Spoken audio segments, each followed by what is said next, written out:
Hello everybody, welcome back to another stream.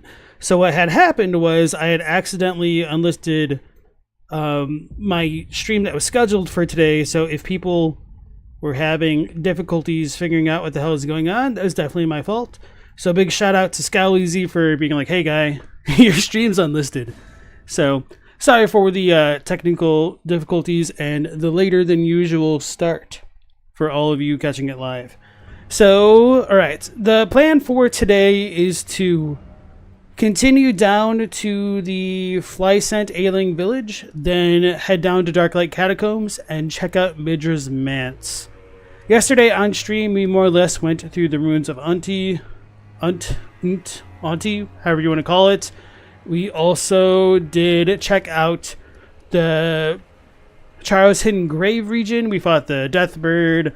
We went to the Lamenter's jail, got the cool lantern, and so now we are back on schedule. So hope everyone is doing well. Astinex, Dave, True Connoisseur, Boris, Operator, Scowleezy. Yeah, I almost had 2 viewers the entire night. I'll have you know that my count got up to as high as 3. Yeah, pretty much. So I've already gone ahead and deleted the VOD of the 3-minute playthrough of me floundering my way down this general direction. Alright, so as we head down this way, we will come across a bunch of fly scent, as I guess we can start calling them, because they're fly people, horn scent. And I'm pretty sure there's going to be a bunch of strong foe ahead stuff. Yep, okay. Yeah. And as we come around here, we will see a Curse Blade start stalking on up. So it is kind of cool that we do have some more actual horn scent by the fly folk.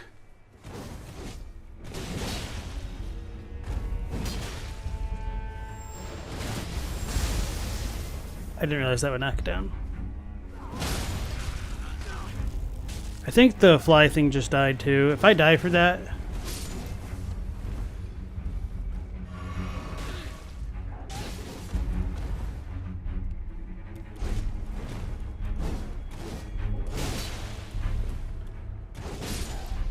That was really rough.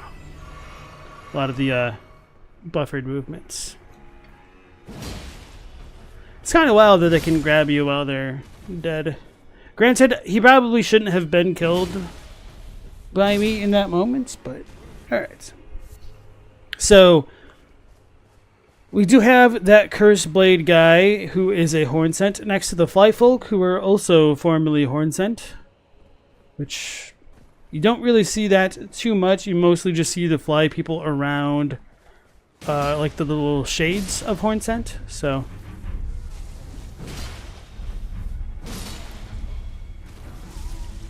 Silver Horntender. Alright.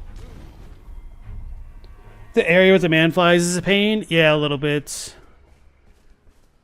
Jay Dixon, nice to see you again. The manfly grab always gets you for some reason. Everything in the game needs a scent style name. Tarnished are rune scent, Carians are moon scent. I like it. Being a manfly is a pain? Apparently not, because that's when their suffering comes to an end, canonically speaking. But nah, for some reason they still do kind of like groan. We might be able to highlight some of that stuff.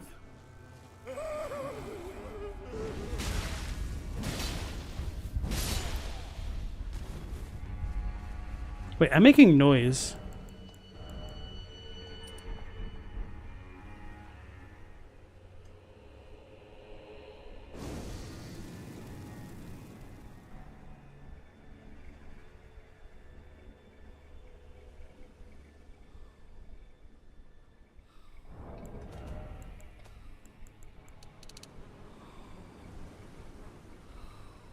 He's just breathing heavily. Oh, there's like a fly buzzing sound? Didn't know that. I know some of them kind of groan, which I just want to highlight to be like, hey, look, guys, items don't know what's going on in the game. We can't trust any of the lore. Alright, so yeah, as we come into the Fly Village, we do get another revered tutelary deity statue corpse, and from that we get some more revered spirit ashes.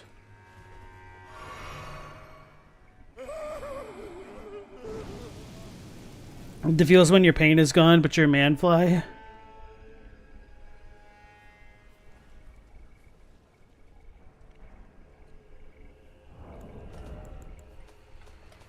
I'm not used to the sounds being in a different spot.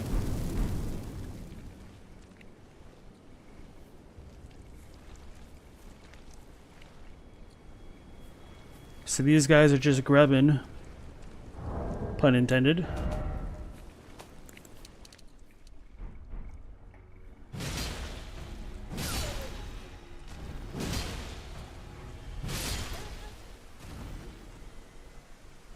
And in this village, we also get a bunch of like the gigantic fly scent corpses, which I really don't know what's going on with these things. Like, did they swell up and then kind of shrink back down?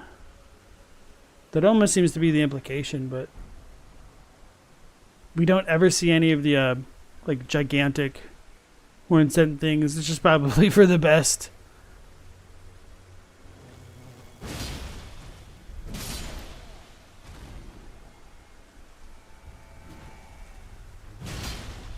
You wonder who the fly scent and how the fly scent and horn scent see each other? They're not hostile, so maybe kin. Yes, so the fly scent are essentially horn scent who've metamorphosed. They probably just see them as contagious would be my guess, but I don't know. Some people still kind of ignore it and will heal them. Like these guys over here.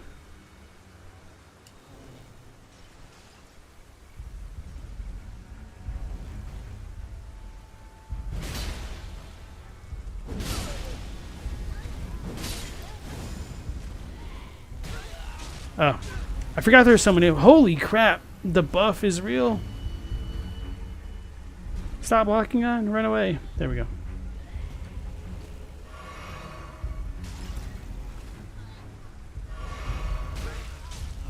At least we're out of the buff range. Maybe mashing also helps.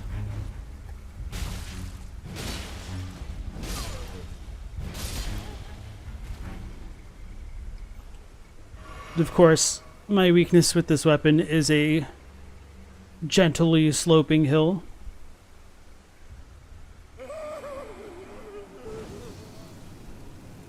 Dylan asks, are the manflies molting into scorpions or something like that? I don't think so. I have kind of wondered that because of like the giant things. But the scorpion liver stuff seems like a different thing entirely.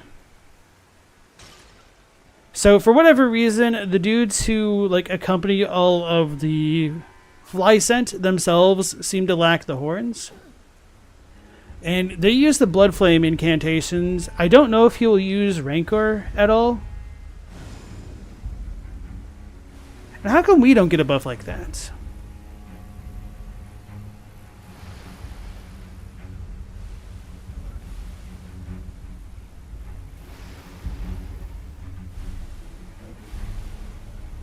And on their staves, they have like the little snake thing that you see the other horn scent guys have. And they also have like jars hanging down from their necks for whatever reason. Uh-oh, I pissed them off.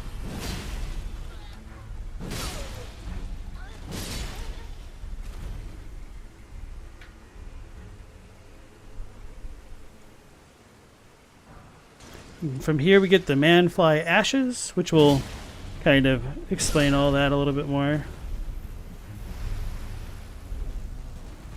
Forgot there's like another, not like a summoner guy, but like a buffer? I don't know what to call him. I'm out of stam. Alright, there we go.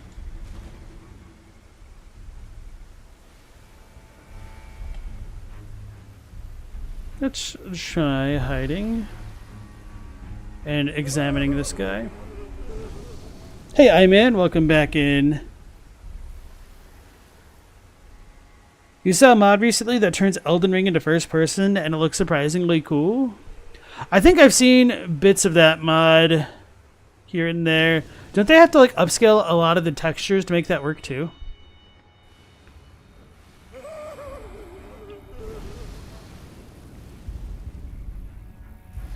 It is kind of interesting that the Lamenter's thing actually makes enemies lose sight of you. Like it will reset aggro.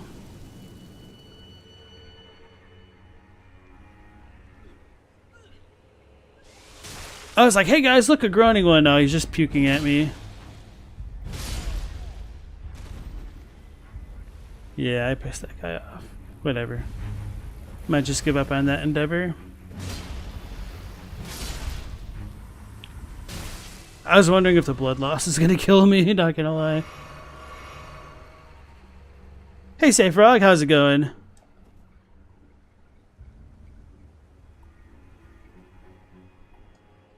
They added high-res textures for the first-person mod. Another thing is some weapon and builds are just not viable. I believe it. Next step, Elden Ring VR. Wait for the mod creator to get sued by Sony. Wait, didn't Sony just like I saw like one of the headlines from Digital Foundry, but I didn't look into it at all. Are they ending PS VR 2 support or whatever the hell it is, and adding PC support? I thought I heard something about PC support, but I don't know if they're discontinuing the VR stuff.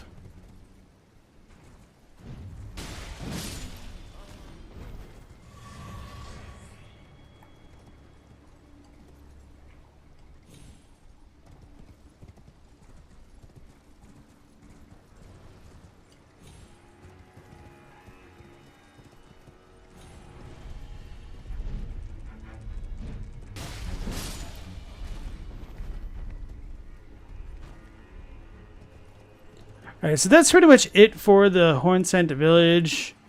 And this will just take us down an alternate way to the river basin, I guess, if we want to call it that. Like the end of the waterfalls, kind of, but not really. And I don't believe there are any other items, so we'll just have to read our manfly ashes shortly.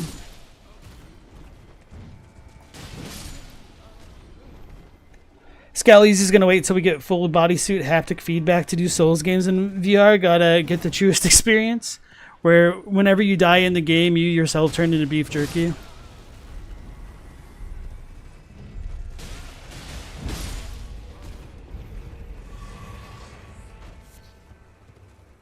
Talk about, like, actually becoming salty.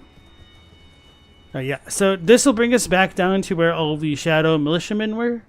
So I don't really want to fight them, so I'm just going to warp into the dungeon, which we've already got access to. PlayStation, PC, Bloodborne? Nah, you wish. Maybe Durasane. That's unironically a possibility, I suppose. Dylan says, all they know for sure is Sony's ending future PSVR development. Not sure about support generally. Okay. Hey, Jack Irish. Nice to see you again. So, Manfly ashes. Astral remains in which spirits yet dwell. 2 of the Manflies attack foes from the air, while the 3rd spits poison from the rear.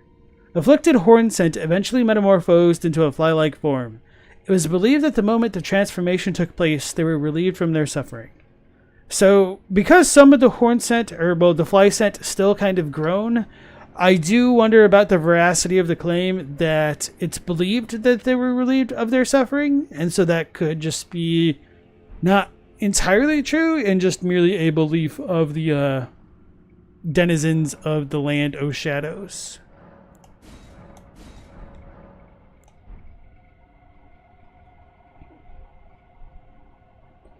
Charging Comet Azure in virtual reality, caster builds would be addicting. Oh no, whatever are we gonna do? Use the best item in the game. But we also have our actual lantern, whether to do real damage. And I think we've got dudes that'll be dropping down or something like that. We got the Pogo. Lion Imps.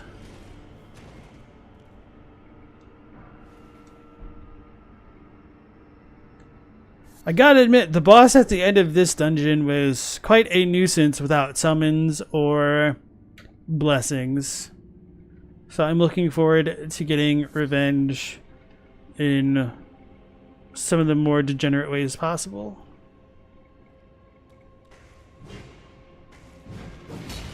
I whiffed it. I'm surprised it didn't kill me because I was stun locked longer than I was expecting.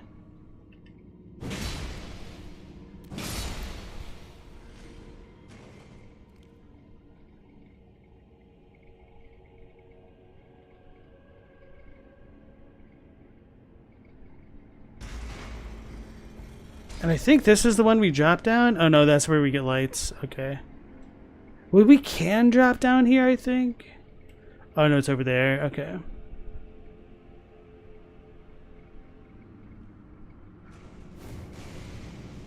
Birdo.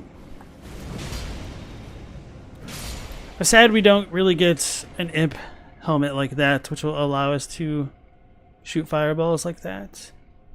Don't remember if I want to check this way first. I think it just all connects in and it doesn't matter.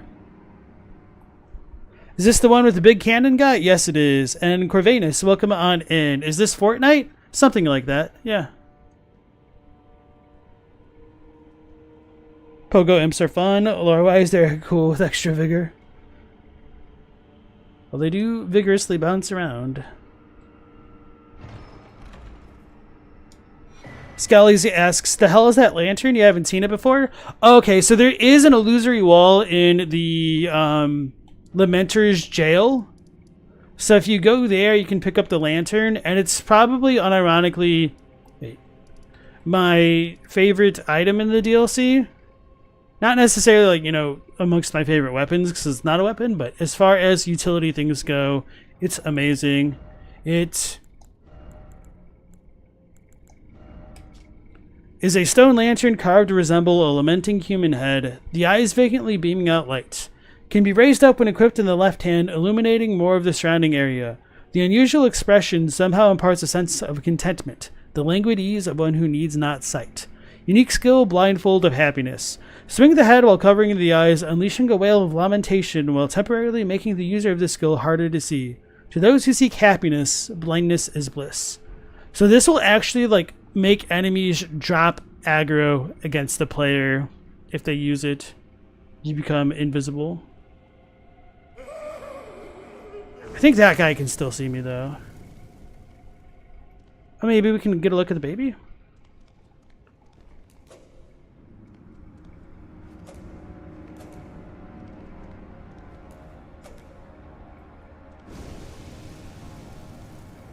That's kind of a look at the baby. Why is he not using spells? This is a little bit disorienting. That's about as good as I can do it in game without like mods. Console players get boned.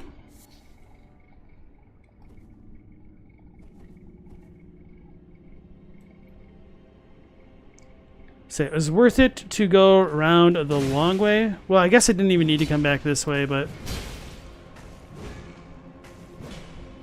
I'm scared. Thing almost ended me. Hey MK, nice to see you again. Alright. So we picked up the Viridian Amber Medallion from the thing above us, which is pretty much the same as the other Amber Medallions which we've gotten already. These medallions of the largest variety were conferred to Godwin's inner circle of distinguished golden knights. And this kind of tree looking like symbol also appears on the turtle talisman, I think. Or on the turtles themselves, something like that. Yeah. So that like represents stamina, whereas like this droplet thing represents FP, and the flowery looking thing looks like more vigor or vitality.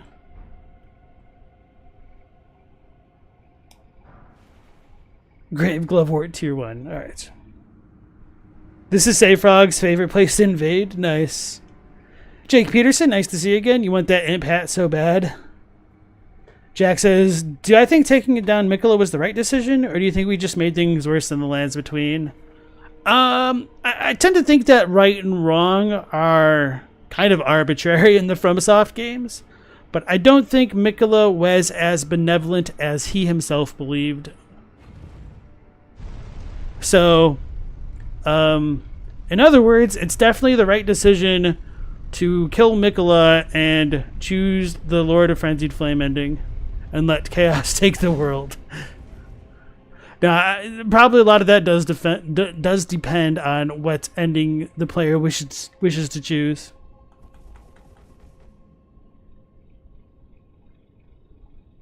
Dylan wishes we had different colored lanterns. We get so many fun colors for torches and just one lantern. Well, this one's a little bit more yellow, but yeah. Oh wait, you mean the actual lantern? Like the the tool? Corn's playing a Divine Beast Warrior Storm build, and you just noticed the belt buckle on the Divine Beast Warrior chest piece is the sunflower pattern we see on the ground in places all over.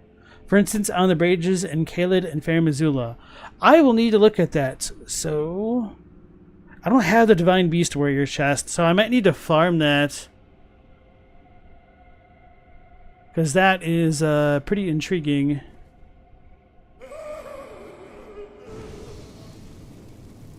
I do wish that we became a little bit more translucent while this effect was active.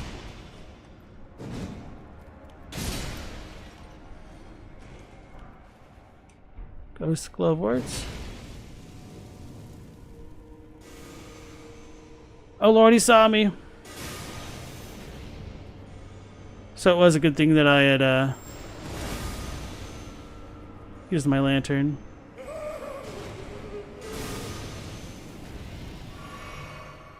Man, these summoner dudes are such garbage. Alright. So, I kind of like this catacomb a lot because it's the most involved in terms of, like, hidden paths and whatnot go. Isn't there a dude in here? I think this is where we get the Death Knight armor as well.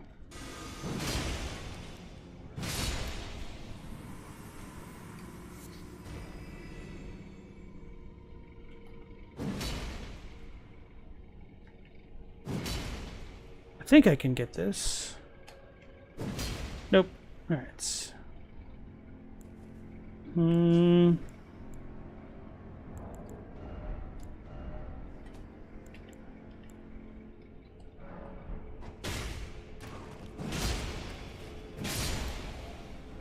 Alright.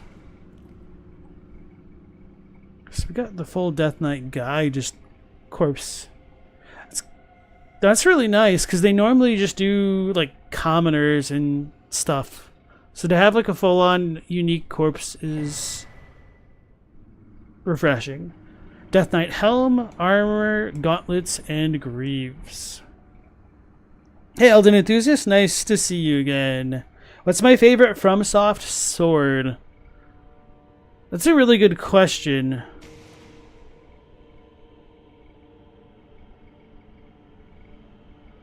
Right now, it's probably the Godslayer Greatsword, maybe? I don't know, like, I like the lore and the thematics of the Greatsword. I just didn't like its, Ash of War all that much.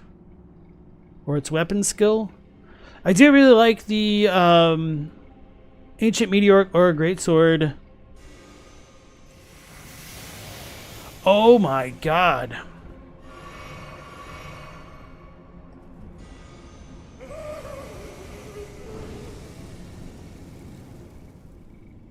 But honestly, like, the Zweihander in Dark Souls 1 is just beyond broken. I don't know if it's fair to compare, like, the DS1 games. Systems. Okay, so that was the annoying dude that was kicking my ass earlier. Was there an illusory wall? Did I just never notice this?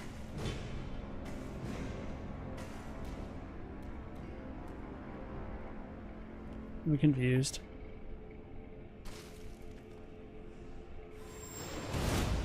I meant to pull out my lantern.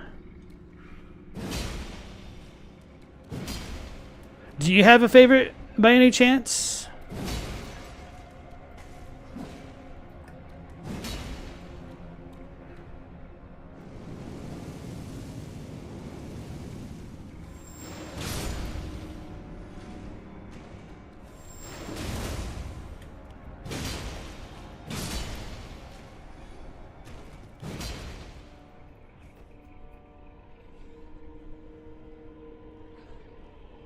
True connoisseurs, the catacomb sorcerers having babies, and the dude figures in the ancient dynasty.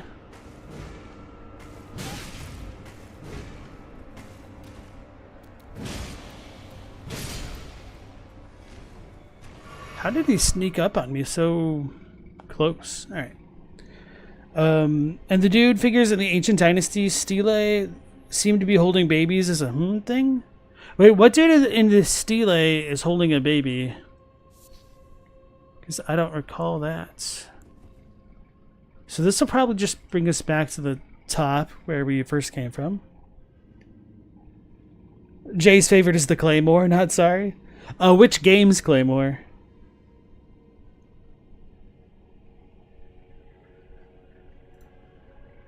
And then let me do this right quick.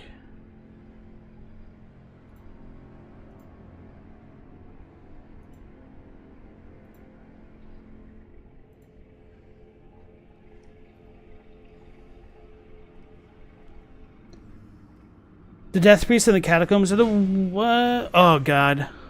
Oh, wait, I took no damage from that? It's so random sometimes. Gotta wait 5 minutes. Oh! That was, surprising. I don't know that pose. Right. Mikula had good intentions, but went about it the wrong way. Save Frog likes every Claymore. Save Frog says either Ludwig's Holy Blade or like literally just a Claymore. I guess it doesn't exactly count like as a sword, but if it counts for the question in general, I would say the Threaded Cane. You'll post the picture in the Discord? Okay, thank you. I'll check that out. I need to sneeze. I guess I feel fine. Alright, so this is the first room we came to. And I think the light thing is actually on this spot of the map. Ladders are NPC death traps. They're player character death traps. Do anything PvP oriented and you'll see.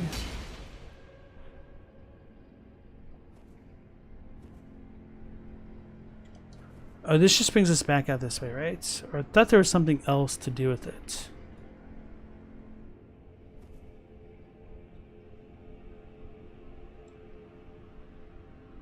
Nope, okay.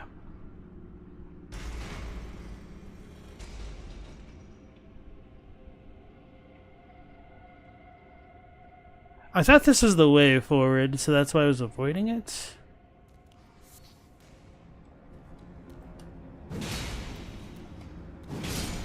That tends to be my general rule of thumb for video games, or RPGs more specifically. If it looks like I need to go some way, that's the last place I'm going to go. Kind of like the Himmel strat for dungeoneering. For real, for real.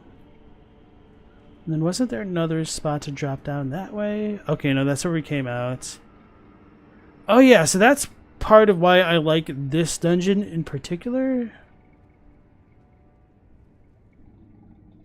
Because it almost looks like there's like a church underground. But you don't really have that in any of the other ones, surprisingly enough. And the secret was here the entire time. What did I think of the alchemy stuff you posted recently on the Discord? Alright. I kind of forgot what you posted. I did read it. I think I just reacted to the part where you connected it more directly into the game because I was a little bit lost until like the last two messages you sent. So that doesn't matter.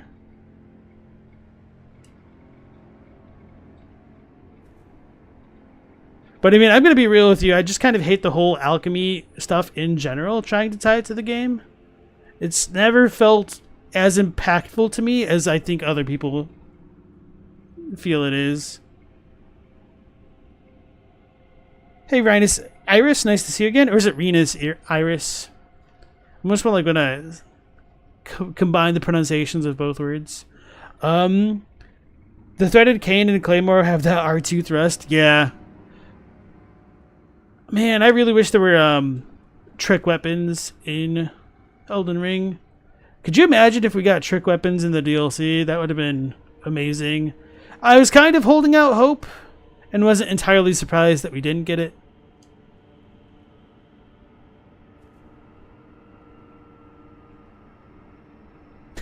be dust next to it, yeah. The Giza wheel. Yeah, when I saw the Inquisitor Giza's wheel, I was like, oh my god, we're going to get trick weapons? And then it was not, in fact, a trick weapon. Oh, okay, I see what it did.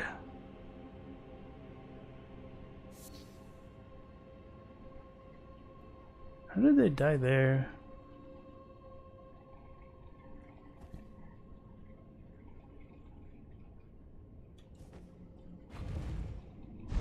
Sayfrog's favorite is the dismounter. That's interesting.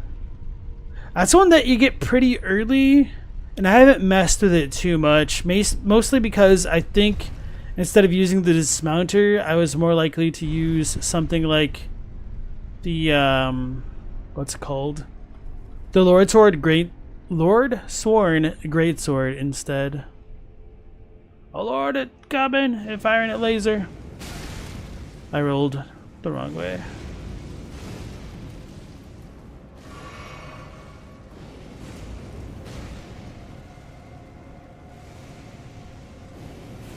So I think I could ignore that dude. Oh yeah, I totally screwed this up in my playthrough because what did I do? I killed that dude while it was up on top,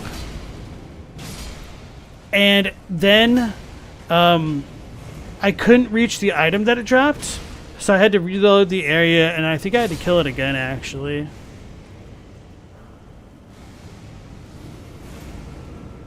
That's a trap.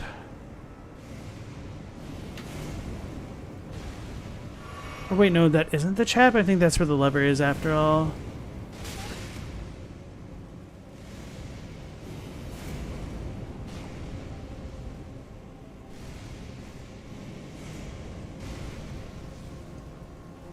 I'm out of heals. I could definitely imagine why this is somebody's favorite place to invade.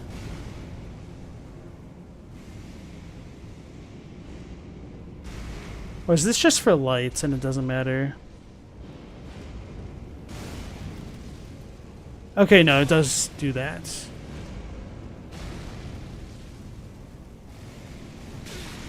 That sucks.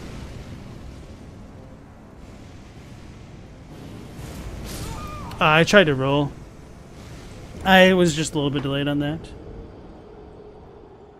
No need to invade. I can die all on my own.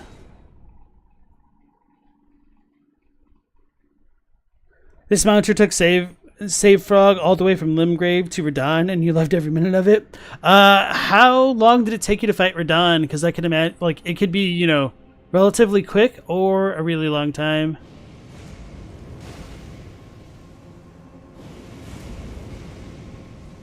Ah.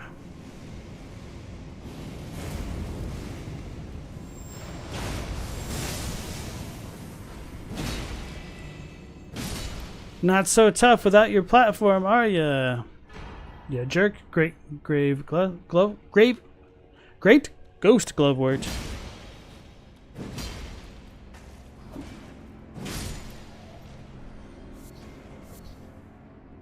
Alright, so let's double check all the places we can look down now. I almost walked off the stage because I was looking at my dog.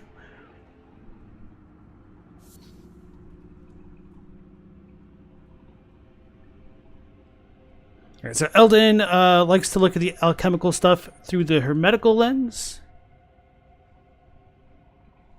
And Jack's favorite is the Black Blade, like Malekith's Black Blade.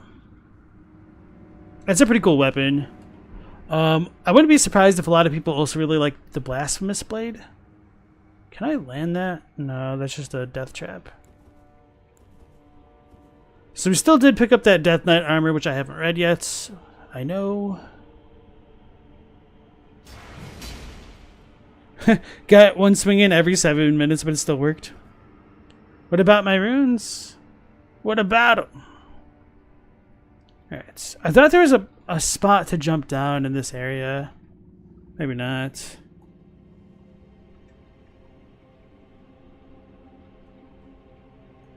Oh, maybe it's that doorway past the guy. That would be the secret spot.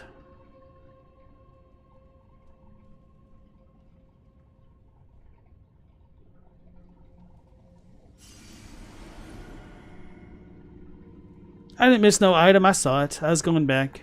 Just being methodical.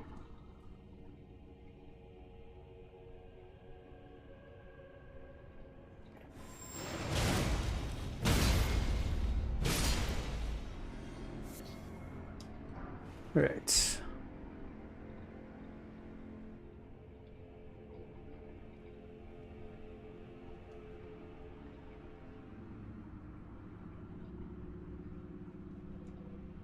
I feel like this would be a good ganking spot. Big Myth, Imp Ashes. So do you guys wonder if this is supposed to be like the Rao lady or Marika after all? And part of why I would ask if it would be the Rao lady is just because we have the weird altars of light and darkness in the catacombs. Which there's the one in the Rao civilization ruins, like way up on like the pillar type pavilion type thing. Which is a little bit odd. Maybe I'll need to like compare two photos of them side by side to see how close they actually are.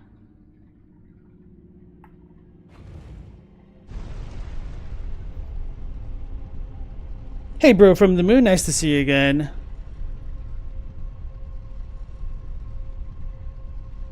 You can. Oh, Elden said, you wish there was an option to alter the Blasphemous Blade's look so you can see the actual blade underneath the icky stuff.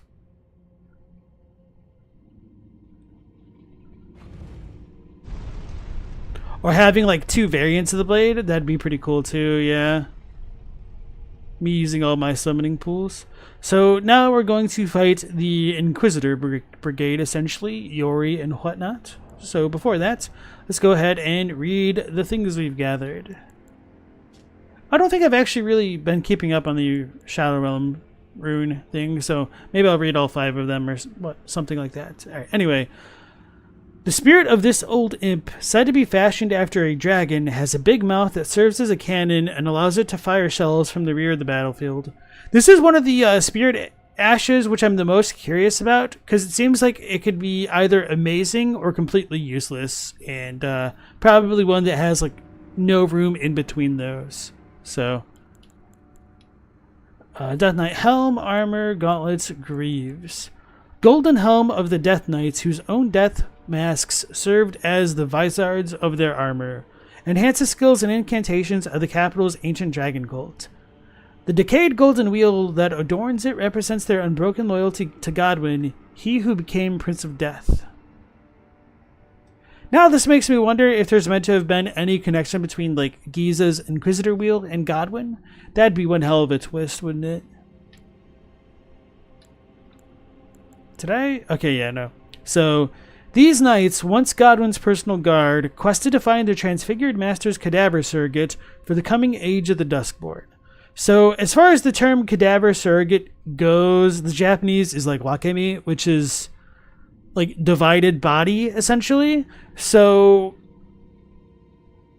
I get what they're going for with cadaver surrogates, but I guess this has kind of tripped up a lot of other people because it makes it sound as though like the corpse you find in next to Fia might not be Godwyn's corpse, I guess, because they're like looking for it. But I don't know.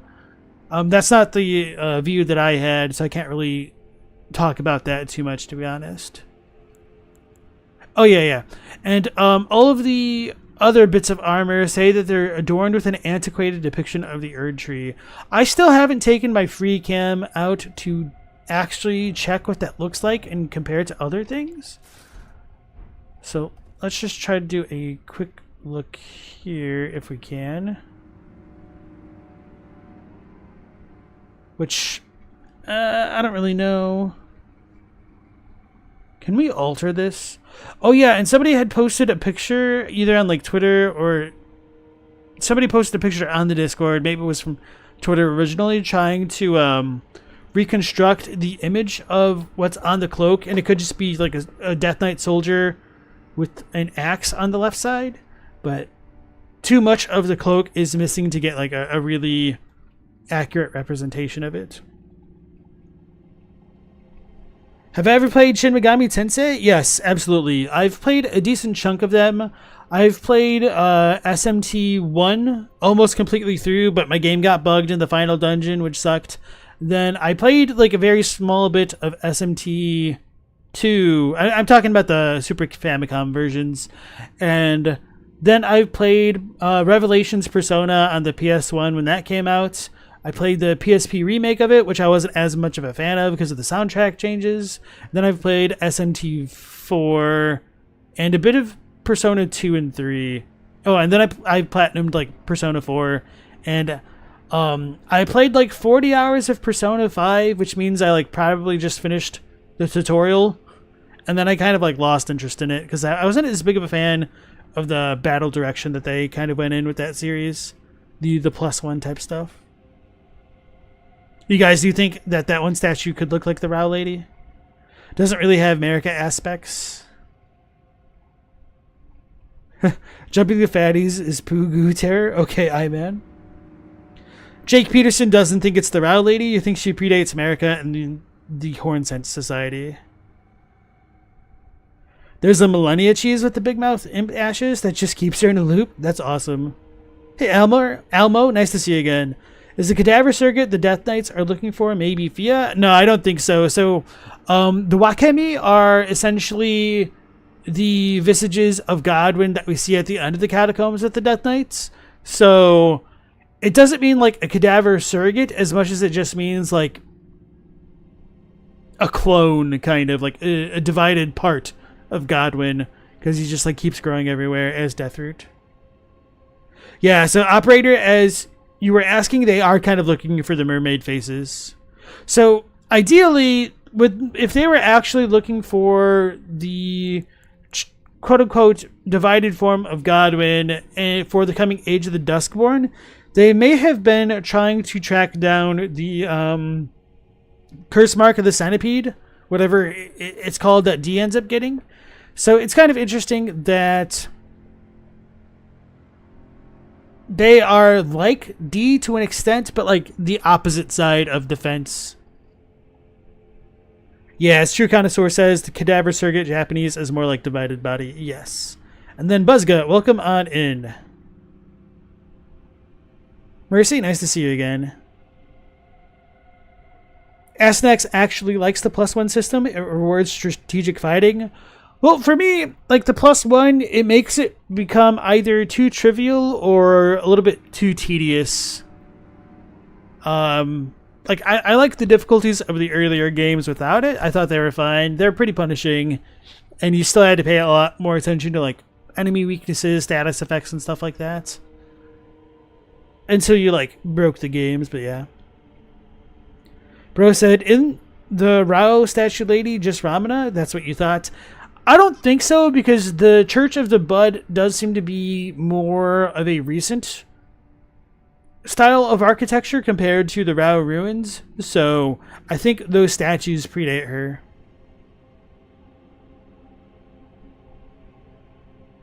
And then right next to Venice, welcome on in. A surrogate in your mind means it would represent some type of informant or representative in a kind of political way. Interesting.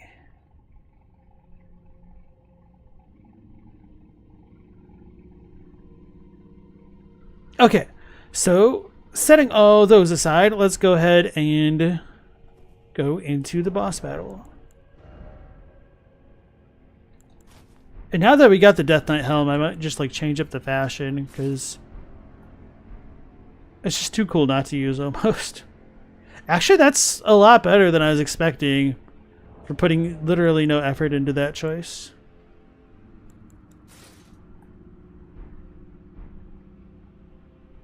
It doesn't work as well as I would hope. That's going to be awful. it's not that bad.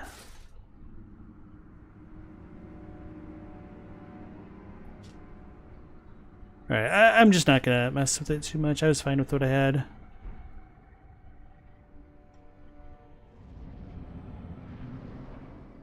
Alright, so Jori, Elder Inquisitor. As we come in, it will just chain cast Spirit at us. And I don't remember if they said it in chat or if it was on the Discord, but it seems as though the Spirit incantation fires in a anti-clockwise or counterclockwise fashion, whereas the Glintstone spiral is clockwise, which is kind of surprising. And I'm still really upset that it doesn't seem like we get that staff that they use, I don't think. At least, like, not this variant of it. Uh-oh.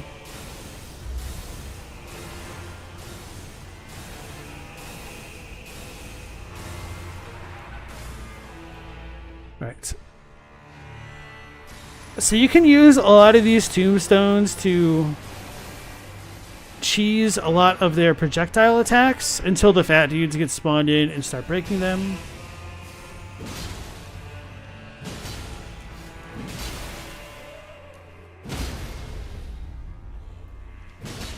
Wait, why did I get the visceral off? And I like how my mimic, you know, decided to just keep playing with his lantern.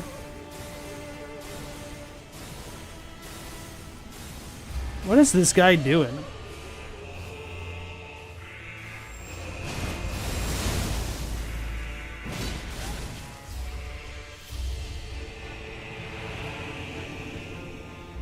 Alright, so I was kind of terrified of the fat dudes for a long time, and then I just found out you can one-shot them, at least with this weapon, with the jumping attack, and that kind of made the fight a lot more manageable. I'm gonna die for this. Spirit is so damn strong, though, for real. Come on.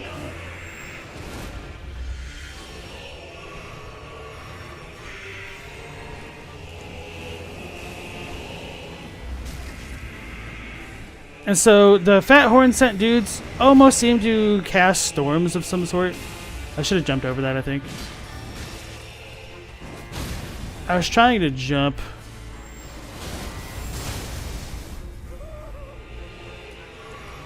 I probably could have finished that there with another L2 chain, but I didn't want to get caught up in it.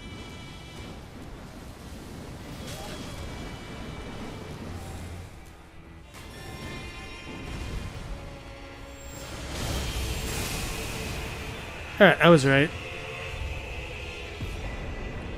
Oh, we do get that weapon. Okay.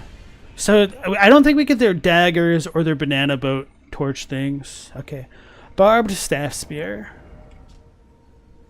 Great staff of Jori, Elder Inquisitor. The tip bristles with golden barbs of... Sorry. The tip bristles with golden barbs symbolic of the Inquisition's torture, allowing one to wield the staff as a great spear. Attacks deal holy damage, and potency increases with faith. Unique skill, Jori's Inquisition. Thrust the great staff into the air, firing off a succession of golden barb-like arcs. Holding the button down extends the barrage for a short duration.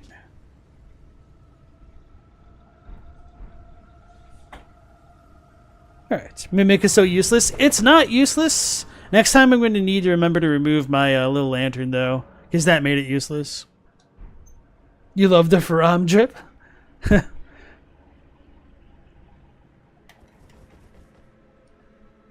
Right next to Venice says maybe the Death Knights are expecting some communication with Godwin. If so, I think they are barking up the wrong tree. Because I think Godwin is Gonwin. The spectral steed is frightened and cannot be summoned. So I know a lot of people kind of hate this area, which I don't really blame them for. Hold on. I'm trying to remember. Yeah, I think there's another grace right up ahead. And it's there that I'm going to go ahead and level and equip a shield. I'm sure you guys know why.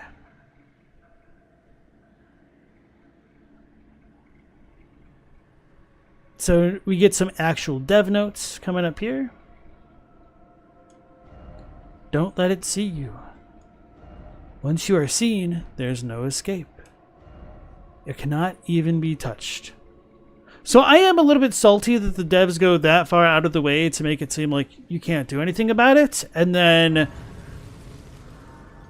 it seems as though the way to kill the dudes is actually intended after all.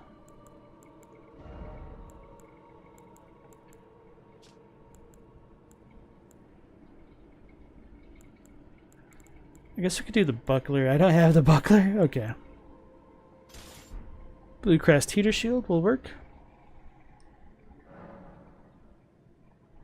The fat ones resemble the giant oracles. And yeah, we never learned anything about the oracles, which is, you know, super cool of the DLC. Oh no, Astanex said it reminds you of the congregation in Dark Souls 2 and DS3, like the Deacons of the Deep. Why you had to set it like that?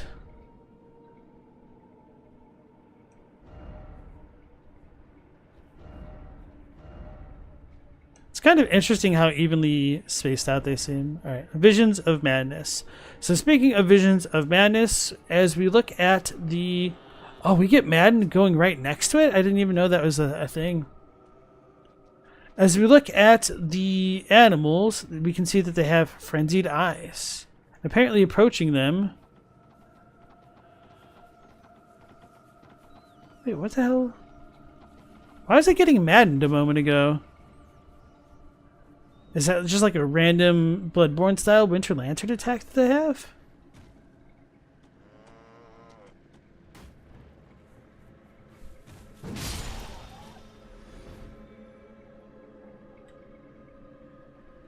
What happened?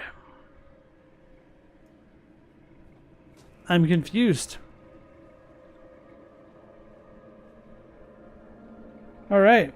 Anyway. Dylan likes what's in this area. You just wish there was more. Yeah.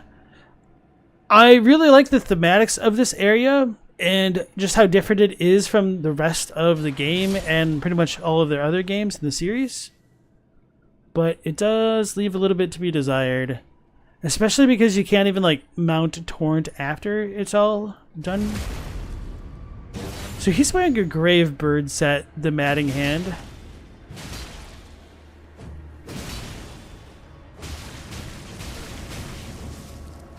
I'm fat rolling, I'm gonna die. Okay.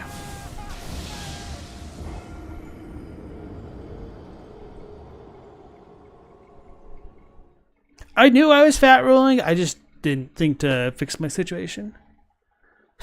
Astanek said, these guys are evil, you suck at parrying. My condolences. Alright, so let's go ahead and just be a little bit cheap about things here. That'll be enough. Oh, is the sheep that made me go crazy?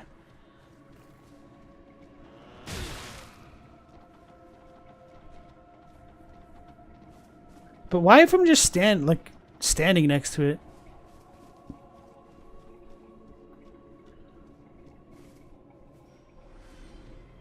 It operates the same as Shabiri's Howl, but for the goats bleeding? Okay, so they bleeded.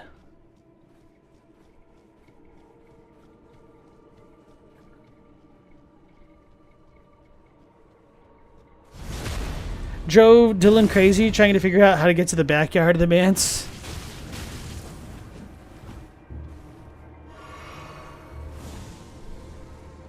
Maybe I should shield a bit. I could parry farm, that's true. Well, I did not get behind him like I was hoping.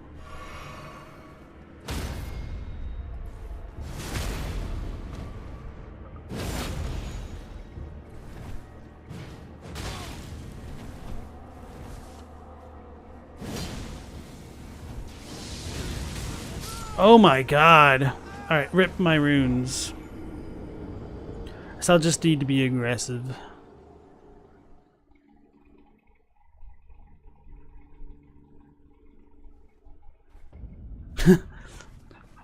Dylan had to learn online later that you can't get to the backyard of the Manse. Yeah. It definitely feels like there should be more in this area. But I almost don't know, like, what all to expect. Like, there is, like, the one church, but...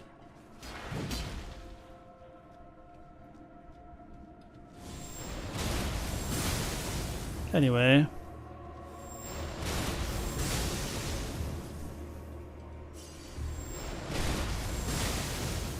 This was the strat that worked, like, my first playthrough on all of the NPCs. Whenever they would get up manually like that, instead of rolling to their feet, they would get perma-locked. So here we get a cool winter lantern fly. So for anybody who doesn't exactly know what a winter lantern is, it's based off of a real plants, although this is a kind of like FromSoft special, so it's not exactly one-to-one with real life by any means. So the winter lantern plant is just called the winter cherry or Chinese lantern, I think, and the localizers at Frog Nation kind of combined like a couple of the terms for the plant to just kind of make their own thing. So winter lantern's a pretty good localization based off of like what it is, but we don't really have this plant outside of the East, so a lot of people aren't going to really understand what it's about. In ancient times, the Chinese lanterns were, surprisingly enough, used as lanterns, and they may have been adopted in Japan as part of the Obon festival, where they will light lanterns to represent the souls of the recently departed and send it across the waters to guide them like to a peaceful transition into the other side. I think I might be confusing some of those details. If anybody like wants to double check that or correct me, by all means feel free. And so that might have been like the origin of the winter lantern and that aspect of the plant. But in Bloodborne, there's an enemy that's also called the winter lantern, Hozuki, and they are kind of based off of a doll, sort of, and might have been, the idea behind them might have been to usher children into the afterlife, kind of. But there's a little bit more to go along with that, but that's not going to make a ton of sense if you haven't played Bloodborne. So that kind of idea kind of gets brought back up in Elden Ring via the Winter Lantern Folk and the Winter Lantern Fly. Quote, winged insect carrying a dangling frenzied flame grape, material used for crafting items. Flies lazily around the abyssal forest, said to be heralds of the aging untouchable. On seeing these, the wise know to stay well clear of that place. So, as far as the Japanese goes, it's a little bit ambiguous as if it's supposed to be the aging untouchable singular or plural, I think. I would need to double check, but it's probably... I would highly doubt that it was actually pluralized and the localizers missed that, so I'm just assuming it's just ambiguous. And it's a little bit unclear if the aging untouchable is a reference to Midra himself or the untouchables that we'll see in a moment as we progress further along. And we'll have more to talk about that as we progress through the level. So, Matting Hand. A glove stitched together from the flayed skin of the victims of a butcher's bloodbath. Afflicts target with madness. Raises attack power when madness is triggered in the vicinity. Forged of an unyielding black impulse toward revenge, fostered in those who were hunted down as heretics by their own brethren, these are the weapons of the utterly downtrodden. So, this might be related to the nomadic merchants, but I don't really think that's likely. I think the people that were branded as heretics by their own brethren were actually the Hornsent, and that'll come back up when we actually get to Midra's Manse. There'll be a bunch of like impaled corpses similar to Midra outside of it, and there will be a ghost in the Manse, which tells us that they're of the same brethren, so, or like same kin, something like that. So I think this is talking about Hornsent. And I am a little bit saddened that we don't really have a ton of enemies where like madness really works on them, because I think this weapon is just super cool in concept. So, would have liked more reason to use it. Big Kahuna says, right when the goat saw me, I got madness. Yeah. Elden asks, do I think it's possible the amber starlight we found in Altus Plateau is the fate that Millennia cast aside to become the Blade of Miquella? I've wondered whether or not that was actually the fate of Miquella when he decided to come into the Shadowlands. So I didn't really have a strong opinion about it beforehand, but after the DLC story trailer saying that Miquella abandoned his fate, I was like, oh, maybe that's actually his. Say Frog loves the man so much, but you wish it had more enemy variety. Yeah, I can see what you mean by that. Because it is kind of weird fighting, like, horned warrior ghosts. Same can be said for the whole DLC. I think you could say the same thing for the whole game. Yeah.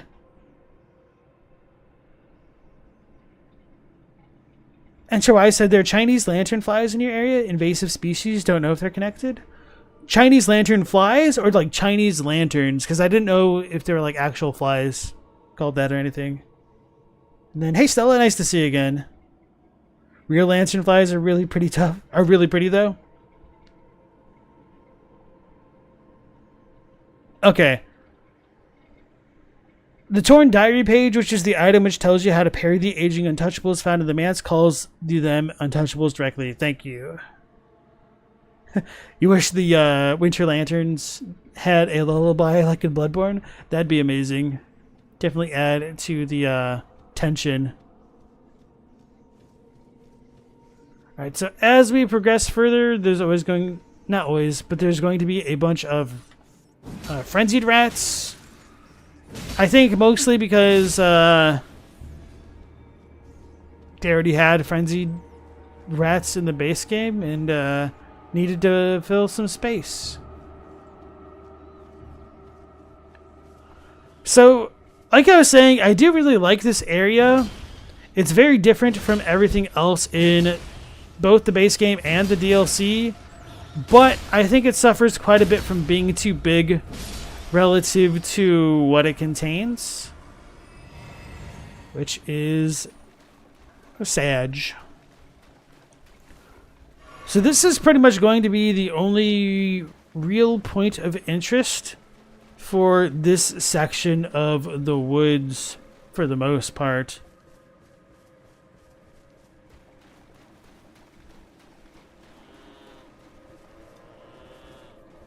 So it is when they see me. So like its head was straight up. Okay. Map Abyss. And I'll talk about that in a moment. I didn't realize the map just said Abyss. Abandoned church. Just kind of looking at the tree there. So we get a shadow tree fragment, and notably, this church lacks the actual statue of America, but it does have the same base that we see in other places. The little two griffins also show up in places like the Colosseum. So let's see if we can't increase our blessing level at this point. Hey, okay.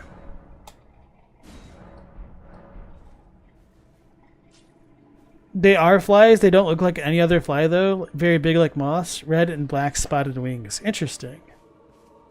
Night Scott says, they think the Abyss is amazing on a first playthrough. You just think it could have benefited from one more Frenzy event.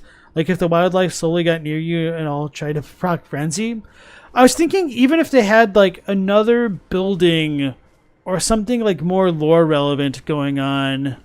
It didn't necessarily, like by building, I mean, even if it was a shack that had a, an incantation or something, or a couple different enemy types, or if you could, or if you could also ride a torrent after, you know, completing the area.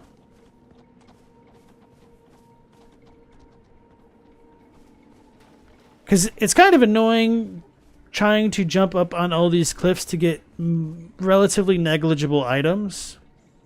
Like, I don't remember if there's legitimately anything worthwhile or that's worth grabbing aside from the first thing, which will make sense once I grab it. Because, you know, I'm trying to keep you guys hidden from all spoilers. Anyway. Shadow Realm Rune Tier 7. Yeah, and I think that's it here. So maybe I should read the map description now and then start heading to the south. Map of the Abyss at the east of the Graveside Plain. A thick forest sprawls at the depths of the ravine that is untouched even by sunlight, known as the Sanctum of Sage Midra, and is a region forbidden by the Hornsent. So because this place is untouched even by sunlight, I think that might have influenced the translation choice for the name of the Abyss. And part of that also stems from it just not being a very good word to translate directly in English to begin with. That word is Naraku, which is kind of like a Japanese version of hell. And since I think it was Asenex a moment ago that was talking about Shin Megami Tensei, I believe like the very first tower that you're in is also called like Naraku when you try to leave the very beginning area. But anyway, oh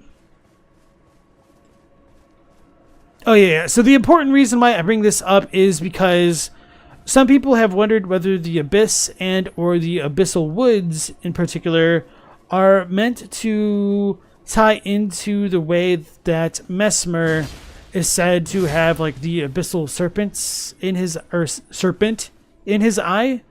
But linguistically speaking, there isn't that kind of connection, at least as far as the Japanese is concerned. All right. So I don't want to like advance too far and like skip things.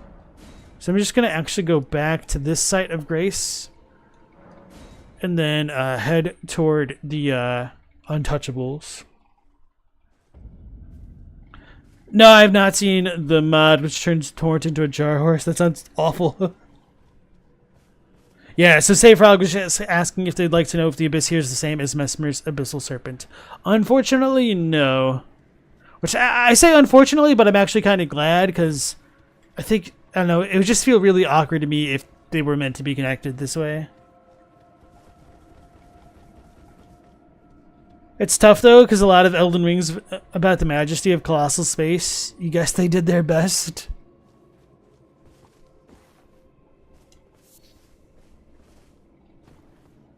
Well, colossal space is good if you are adequately rewarded for it. Otherwise, it just feels a bit tedious. Like, I think this is the biggest problem with Elden Ring in general. Is that it's amazing for like a first playthrough, but not so much a second, and a bit less so on a third. And I think the game kind of gets worse the more you play it. If you are just trying to do all of the PvE stuff, there might be a bit more longevity with the PvP, but I know a lot of the PvP community is suffering. People like KH Knight are really trying to get FromSoft's attention to like balance certain things. I don't know. I've just never really been big into the multiplayer because I hate the lag and everything that goes on with the online play modes. Like, I messed around with the Covenants a decent chunk in like Dark Souls 3 and enjoyed myself a bit, but I would have enjoyed myself a lot more if it was just a smoother experience. So it's just not for me the way that it's implemented. Hide yourself. Make not a sound. Quietly await your chance. Combat is not an option. So this is the dev note that kind of pisses me off, even though you get like a note later contradicting it. But it's like, don't make it a dev note. Make it like a fake player note. Crouch in the undergrowth.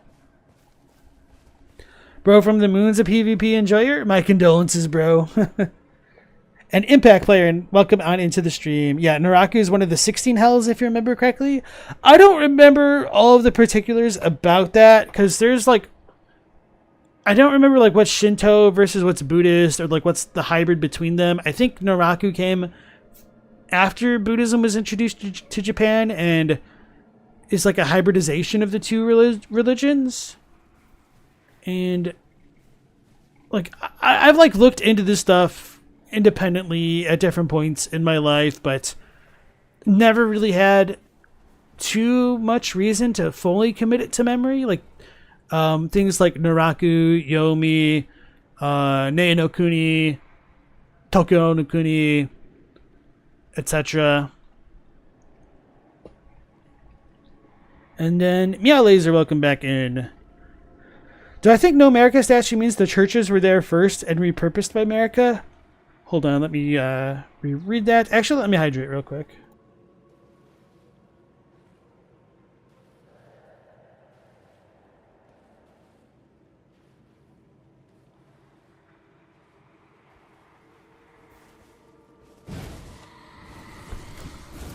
Damn it, I was trying to grab me drink. Or no, not grab my drink, but I was setting... What was I doing? Oh yeah, I was actually unmuting my mic when that happened. I didn't even pull out my shield. That is like one of my bigger complaints about the PS5 controller. It's just too damn sensitive on its triggers. That's what I get for putting the controller on my leg. But I do like that we have like Stakes of America right next to it. So I'll get back to Meow Laser's question. Night Scout was asking, griffins, aren't those just lions with really long tails?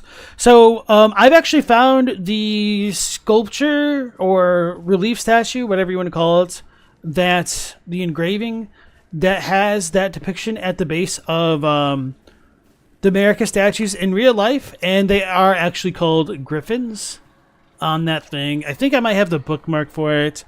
Give me a moment and I will try to link it in the chat.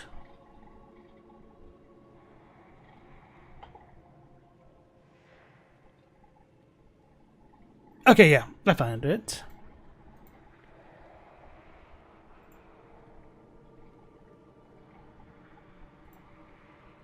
Alright, so here is a link to the real relief sculpture of the little goofy statue based thing.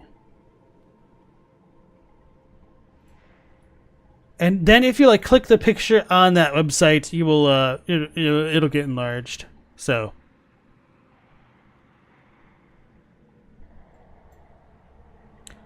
And it says, detail of Sigwald slab from the baptismal font of Callistus. Lower part stylized tree of life, with 2 branches ending in a lion's head. On the sides of the tree, there are 2 griffins and 2 birds holding up bunches of grapes. A Latin inscription runs on the top of the depiction. So, the more you know. Meow was asking, do I think no America statue means the churches were there first and repurposed by America?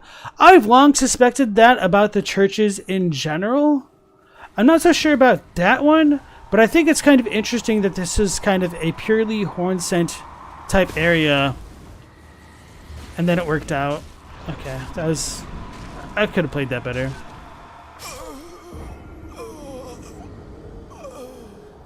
What about the Abyss in Dark Souls? The Abyss in Dark Souls is called Xinyan, which is a different term, and it is more analogous to Abyss.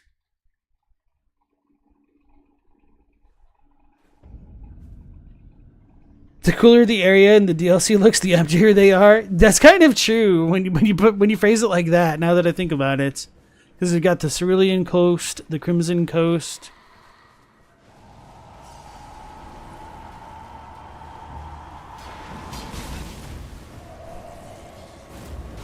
Alright, let's try that again.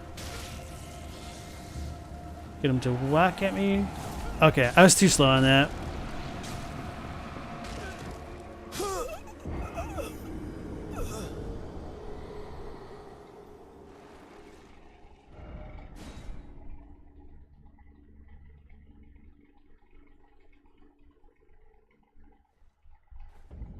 The Frenzied Flame perfume bottles are located there, so America's forces probably... Oh, I forgot the perfume bottle. I think you're right.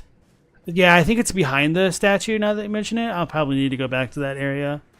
Maybe I'll do that after this. Oh, Lord, he saw me. Try to not have him teleport on top of me and just start the encounter. Alright, a little too slow on my end. I'll adjust.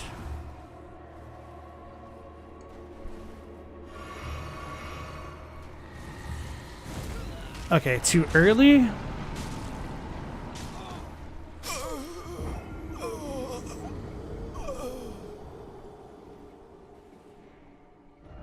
I wonder if I'll take less damage from the fire talisman. Maybe I'll put that on for the lulz. Impact player said there's 8 freezing hells and 8 burning hells. Naraku is a burning hell, you think? It fits with the Frenzy Flame setting. Okay, cool. Bro says no condolences needed. You still enjoy the state of Elden Ring PvP.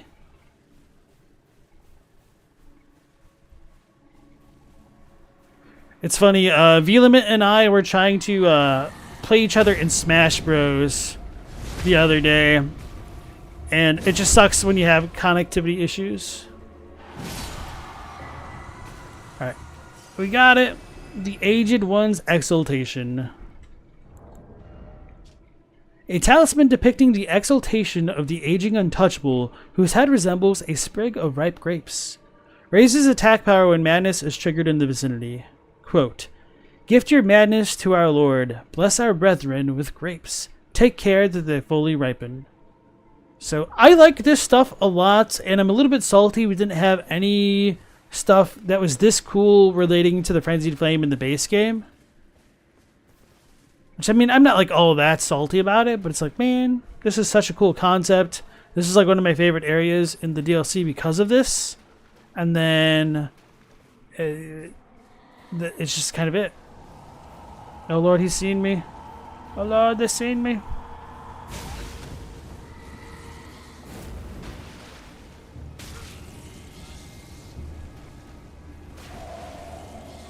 Okay, that's what I get for healing. And so yeah, talking about the Winter Lanterns from Bloodborne, these enemies have a very strong resemblance to those creatures in Bloodborne, but also they are more similar to the real-life plant. Because what happens, I don't think I actually explained this now that I think about it. What happens with that plant is the seed on the inside kind of ripens, and then the outer covering of the seed area just kind of like remains hollow, which is why it can be used as a lantern. And it looks like almost like a cage on the outer covering of where the fruit would be.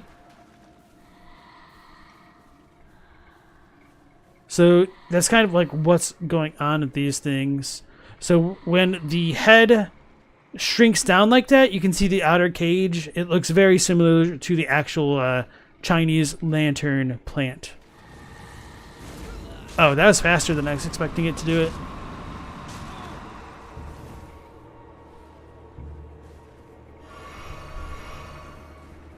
It won't matter because I'm going to get madness. Okay, yeah. I just had that realization that even if I healed to full, if it actually grabs me again, because of the madness proc, it would one-shot me, so I shouldn't worry about healing.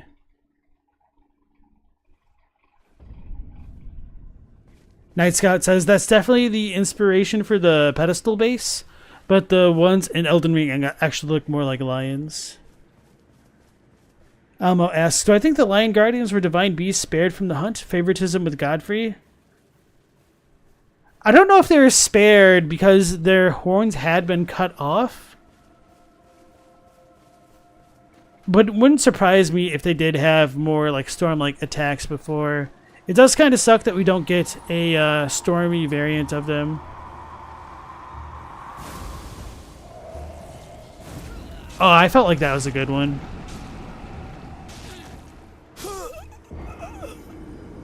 Impact Player says, it's called Abandoned Church, right? They could have set up shop back when the woods were normal, then moved sometime after the frenzy started.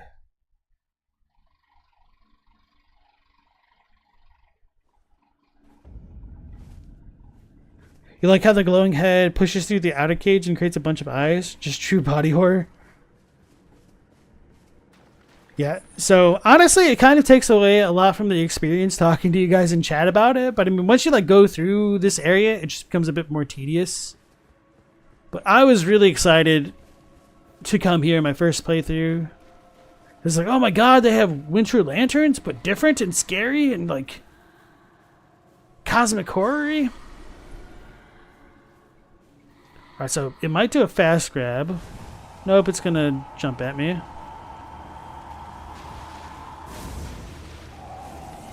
I was way too early. I was too worried about my madness proc.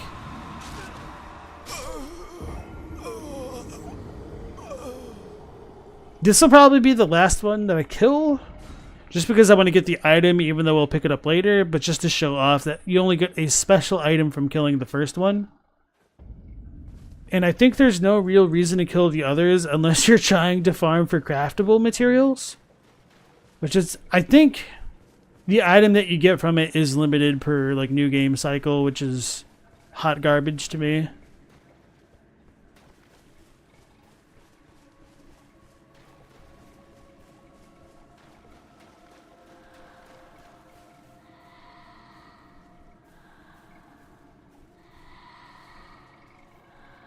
Got our Michael Meyer breathing.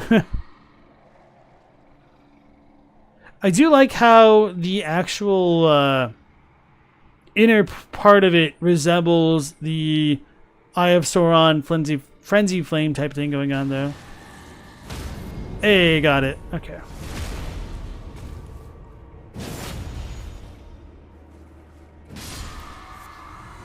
Swollen grape. An eyeball with a frenzied flame that has swollen from within. Material used for crafting items, exceedingly rare to find. Marked with fingerprint burns, proof of having being touched directly by the three fingers embrace. So I don't know why exactly that's so different from like a fingerprint grape, but apparently it is. So yeah, all of the other aged ones will just drop the swollen grape things. So I'm not gonna worry about fighting them at this point anymore.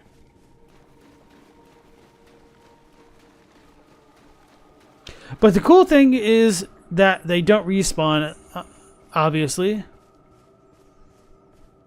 Which is maybe a good and a bad thing if you're trying to farm those swollen grapes. It would have been nice if there were like more ways to interact with them. Is there...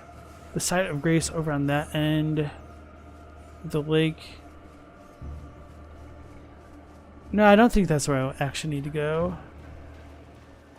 Yeah, that's a big no. Wait, no, it's not. That is the spot, isn't it?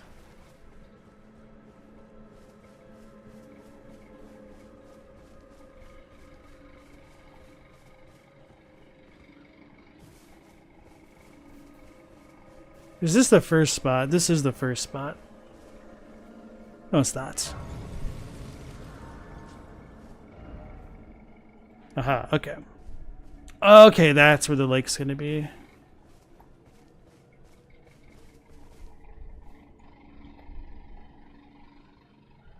Night Scott says, the Lion Guardians have tons of metal stakes driven into their front forelegs too. They're certainly not spared, just tortured instead of killed.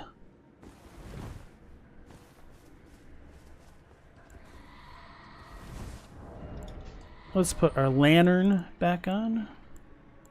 I don't think it works super well against these dudes, if at all.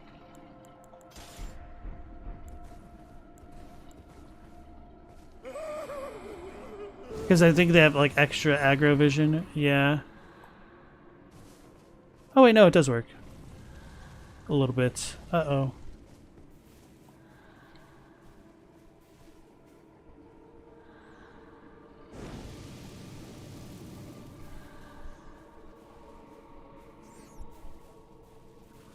Trying to not piss off the rats and alert our guy.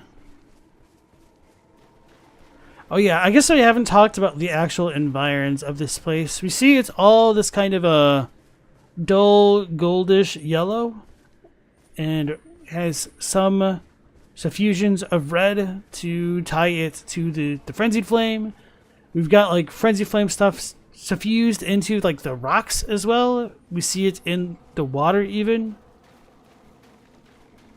Which I wonder like how all exactly that works in relation to the base game, and this kind of annoyed me because if we had a little bit to set up when exactly the three fingers were sealed underneath Lane Dell and how that all relates to this. Uh-oh. I ain't meant it. I didn't mean it.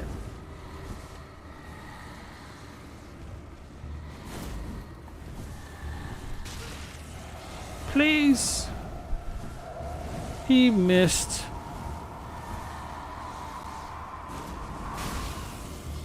That one didn't miss. Oh, yeah, he did. Okay. Oh. I thought I was going to be fine. I thought I was sprinting. I almost made it. Alright, Elden, you have a good night. You missed that grace your first time through?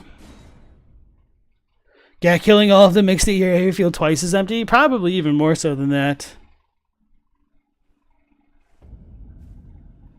You didn't see if I used it, but Crepus's Vial works. Yeah, I should put that back on now that I've taken off my shield.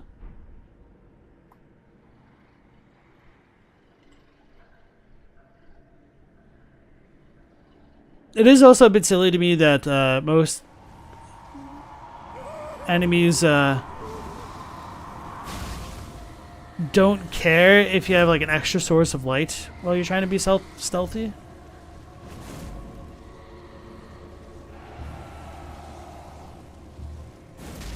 Oh, he grabbed me. Okay. Oh, no, he didn't.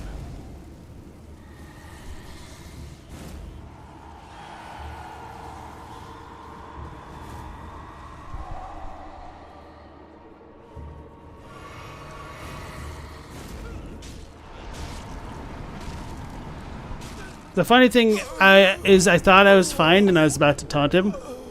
So I'm kind of glad I didn't. I don't want to have to do this for real. It's just rats, horn scents, and more rats. Oh no, I was too far away. I wasn't at the Statue of America. I was too good for my own good.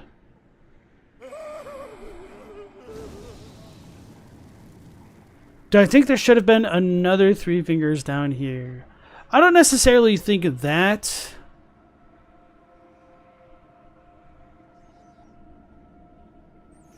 But if there was some lore to explain why this place is in such a bad state, if the Three Fingers were sealed underneath Lane Dell, and when that would have happened in relation to like what's going on here.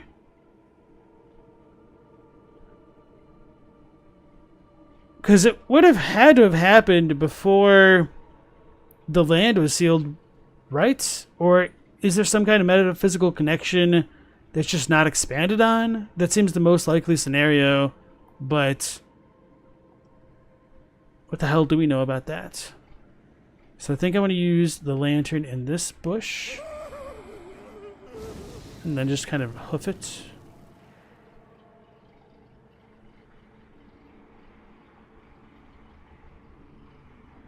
And start crouching.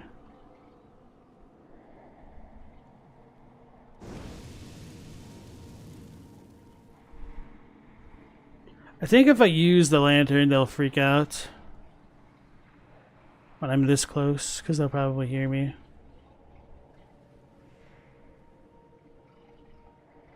So I haven't shown it off yet, but if you walk into these plants, the glowy, particly ones, they will dingle dangle like the bells, and that won't end well for me. Alright, so now we should be in the clear, and we should be able to get to the next side of grace.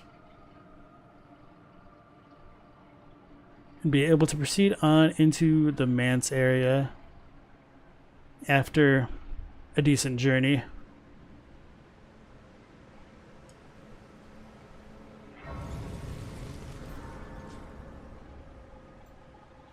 Yeah, let me close that stuff out.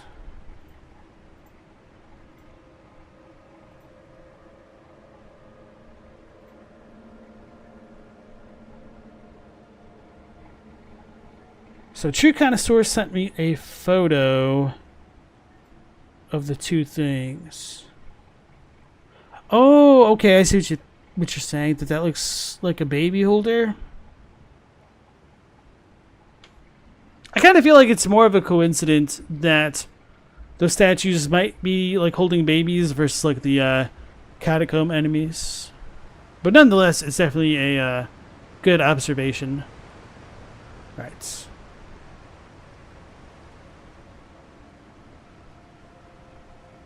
And Taunga Nurenda, welcome on into the stream. Any takes on the grandmother? I'm assuming you're talking about the one in the shaman village. I have, so as far as the Japanese goes for that, it could mean grandmother. Like that is obviously the most common definition of Taibo, I believe the characters were. Like essentially the character for big and the one for mother. And that does indeed mean grandmother, but it could also just potentially mean great mother.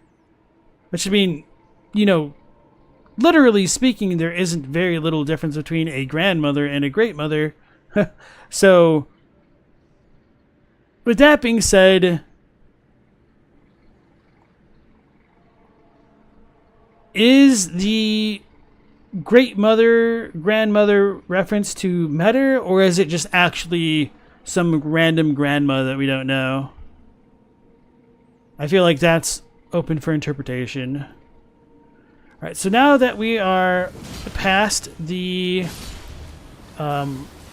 Winter Lantern area, we get a bunch of Inquisitors.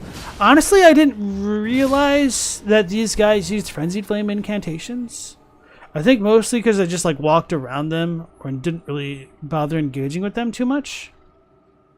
Because there's not a ton of reasons to do so.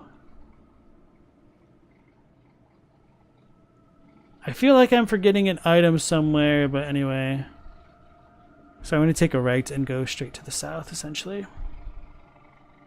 Whoopsies. And Emily Minnow, welcome on into the stream. How's it going? Shabiri was here in the past, maybe? Well, that's the other thing. It's not like we have any nomadic merchant connections, which is kind of unfortunate. Just a bunch of rats.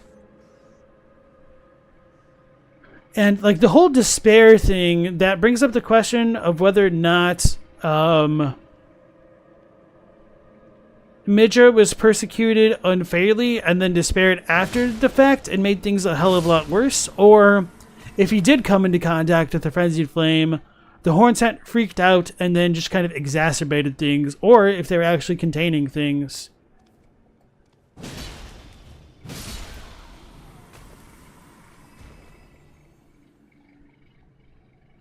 So it feels like there's like a little bit of a contradiction with the environmental details of this area.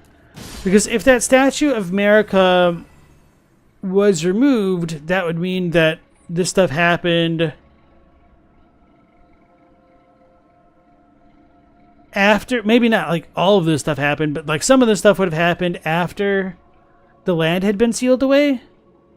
There's also the possibility that that church never actually had a statue of America, but still ended up with Erdtree fragments for whatever reason, which just doesn't pass the vibe check for me. So the reason why that would be ever so slightly problematic, or maybe a little bit more than slightly problematic, ties back into that whole issue of the Three Fingers being sealed underneath Leyndell. But to be fair, it's not as though... How do I phrase this?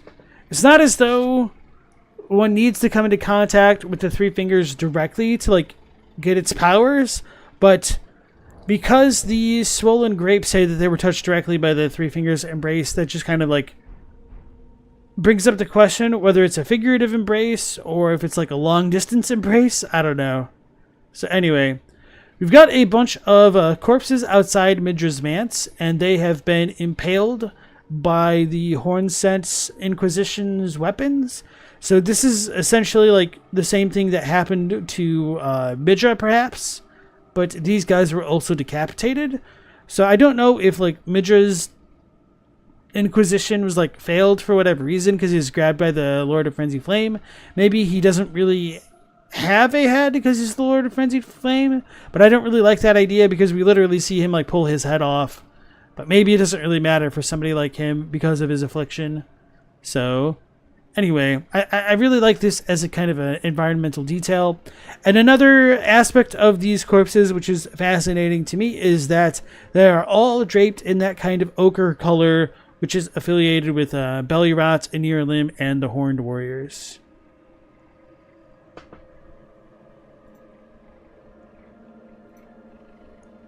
Let me see if I missed anything. I don't remember what specific glowing spot by the waterfall that Elmo's talking about. It might just be like the random glowing things. I know there's some like lesser items over here, but there's nothing important. I will need to go back to get the perfume bottle, which I might do that after getting the Sight of Grace. So before doing that, let's go ahead and show off. We've got another Belly Rot specialty door, the green one with a bunch of like humanoid figures. I think this shows up in Belly Rot. I honestly haven't like compared them directly, but the same like greenish patina on it is kind of also similar to what you see in Fair Missoula, but the actual stylings on the outside of the door are different.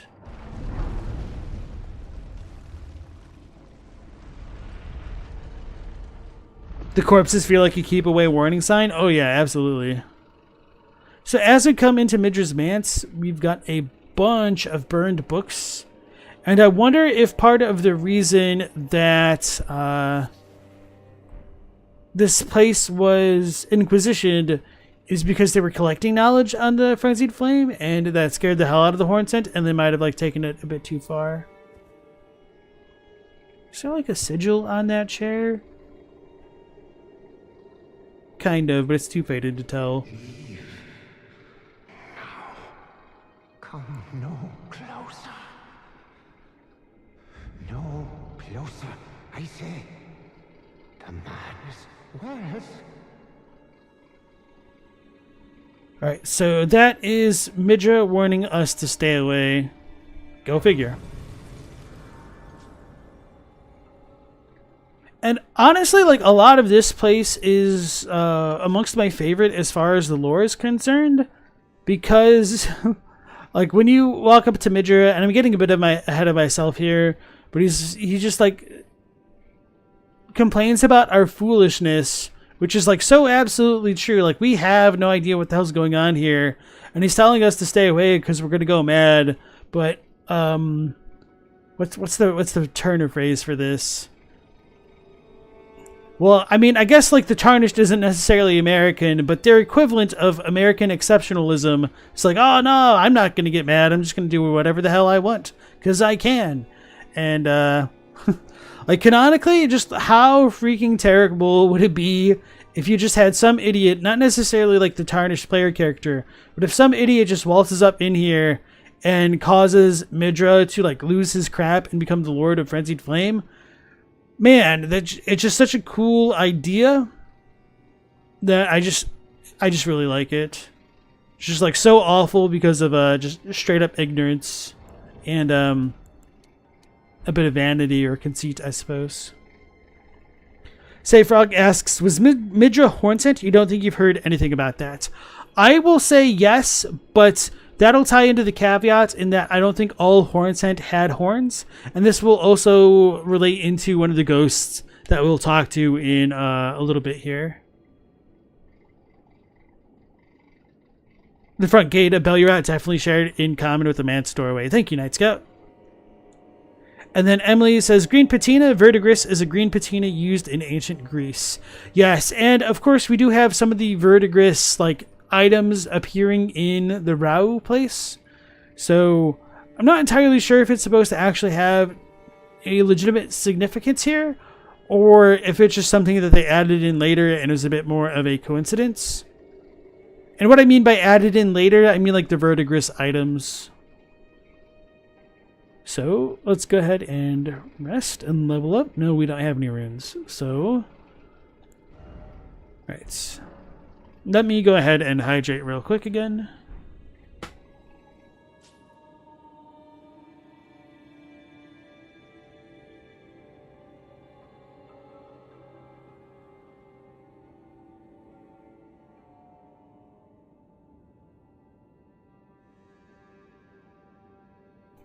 There are 2 Mad Craftsman cookbooks. Not sure if I grabbed them. Like the couple ones like on the random ass hills. I think you are right, but I'm not too worried about crafting mad stuff.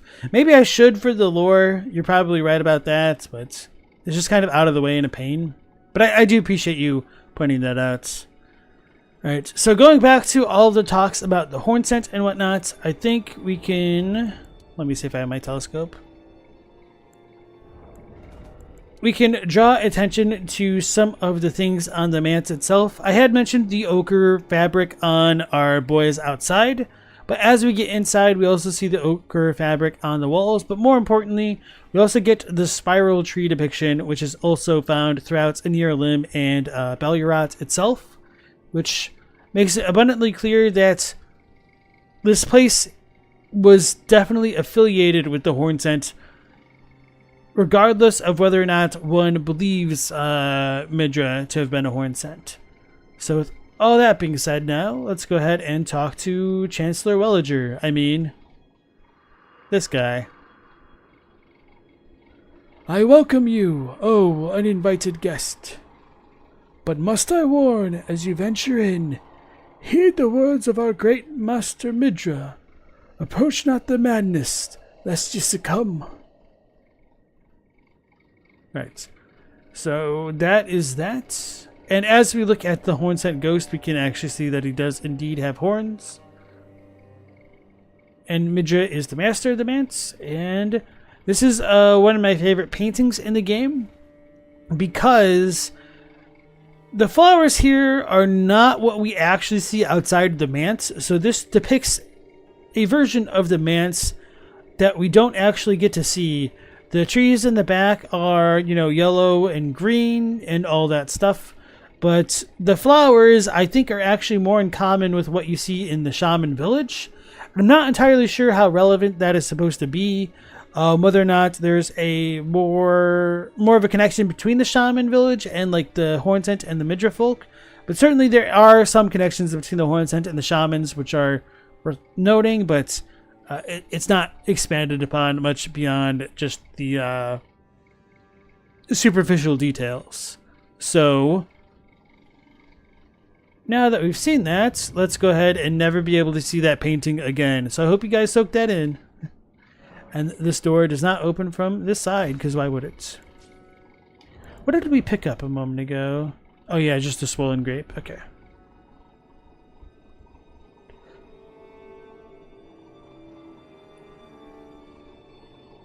Night Scott said, you think the horn scent burned a lot of the books, but maybe the frenzy flame burned a few too after a while just to be a jerk. That's a good idea too. Maybe this place was burnt first by the frenzied flame, and that could have like started the horn scent inquisition. So I'm not gonna go into that room yet because I don't need to. We'll make a detour. I think that I'll still piss this guy off by accident.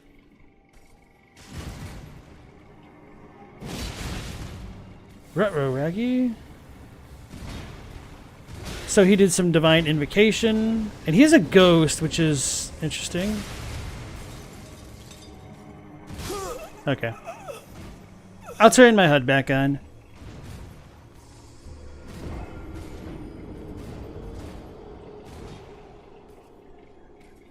And I'm a little bit baffled why we actually have ghosts still showing up here, because the frenzy flame is able to burn spirits, and maybe that'll tie into like one of the cookbook items that I ignored.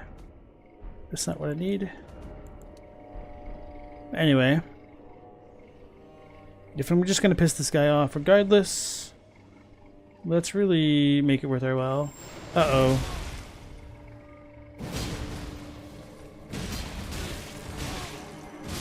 Okay, he roll caught me.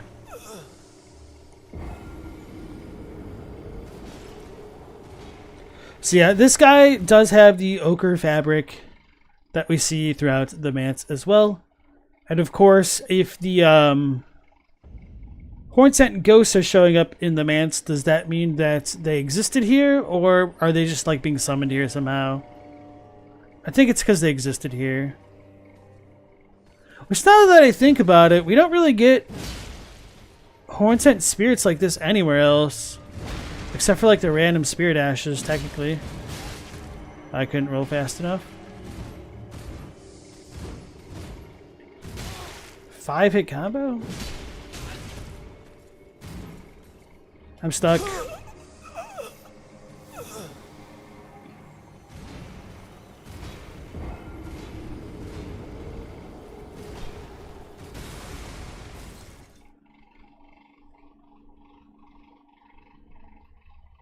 There's a big discussion on Trina's stream earlier about verdigris and how it might or might not connect to the god of rots. Yeah, I believe it.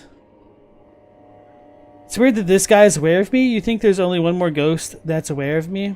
Oh, you mean... Oh, okay, I see what you mean. Like the, Chancellor dude. Hey, Global Sequence. Another extremely FromSoft thing is having to destroy one of the few poignant lore details because this is an illusory wall. Uh-oh.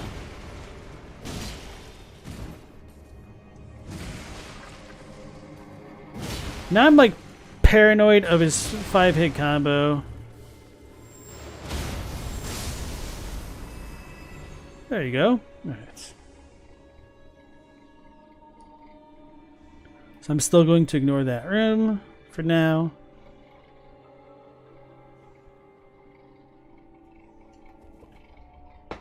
This is where the lantern will come in handy, because we don't really need to fight these guys.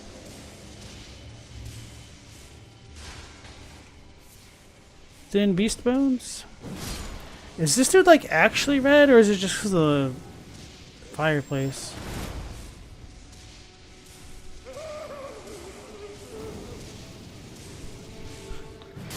The damn laugh is so goofy.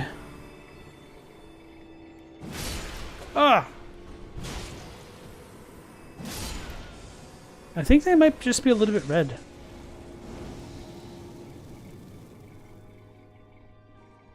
So this is a room where I don't bother to fight the guy because there's not much reason to do so.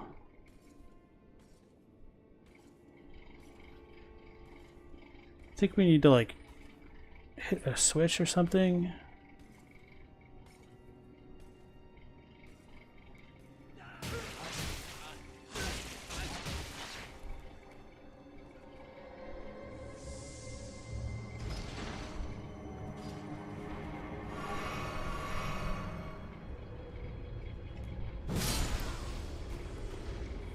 I was trying to wait until our guy was far enough out of the way to not hear me. And now I think we're good. So we knock books over. Alright, here we go. Hey Hilka, nice to see you again. Did I see it? The buckle? Oh, you meant those dudes? I think I have that armor set. I thought you were talking about the Lion Warriors. Because they do have different armor. Shadow Realm Rune, tier 6. Thought there's another guy. Yeah.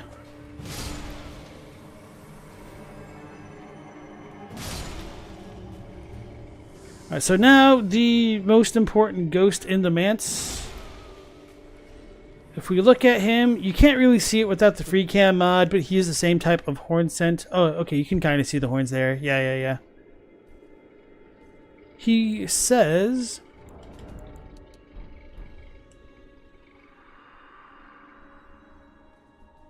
I beg you stop. Haven't I taken enough? Are we not brethren, common in our line? And yet you offer only cruelty. I ask, what crime did great Midra commit? Bro, how the hell did that horn scent bro hit me from the first story?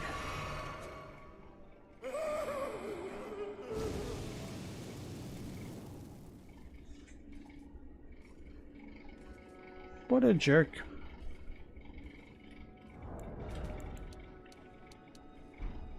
I'm just glad that didn't kill me in the midst of that monologue. I had to speed it up a little bit.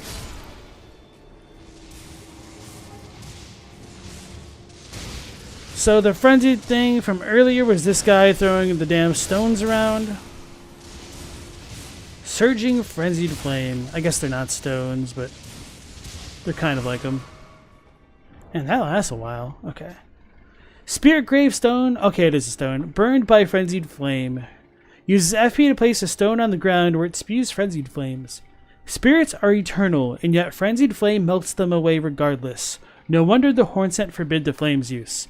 So this is actually a really important item because we now learned that the frenzied flame can indeed burn spirit away, which might tie into how Torrent's whistle gets like burned by the frenzied flame at the end of the Lord of Frenzied Flame ending, which, you know, that kind of makes sense because you at least have like the Elden Ring to juice you up, but maybe this is just a normal part of the Frenzied Flame making things become one, or is that all a lie and things actually become none?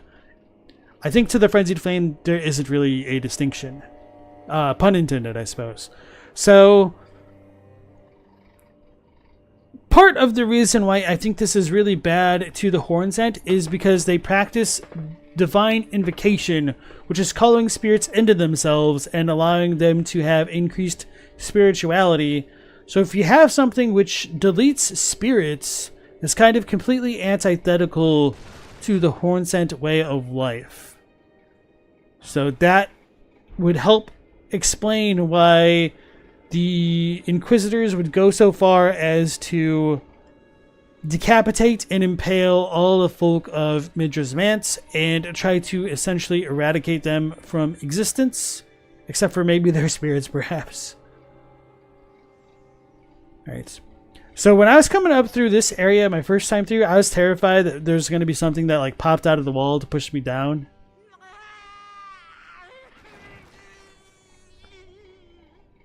So I forgot about that. We can kind of catch our first glimpse of Midra, who is not having a good time. But I'm going to ignore all that to get to the Grace and then finally explore that room that I was ignoring a moment ago. I can parry him, not without my shield I can't. Alright, Ask next, you have a good night. There are also spirit owls, so what exactly is Torrent afraid of? Good points. Torrent is essentially the Yoshi of Elden Ring in many ways.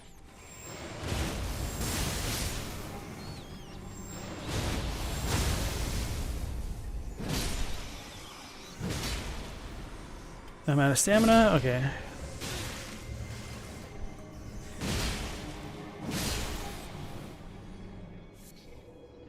some more swollen grapes. Oh, you can farm them from the rats. That's not too bad. So look at the Mad Craftsman's Cookbook, number 3.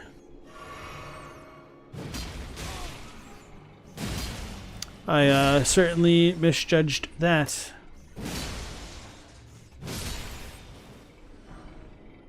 And some more broken runes. No! That's such garbage. My HUD went away. I think I have another one.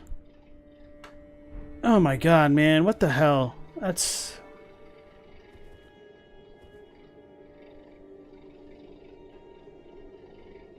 the stupidest way to use America's Blessing. Maybe not the stupidest, but it's in the runnings. Yeah, so I didn't think there's anything too important on these walls here. That's what I get for trying to pull out a lantern to see. Zoink Scoob.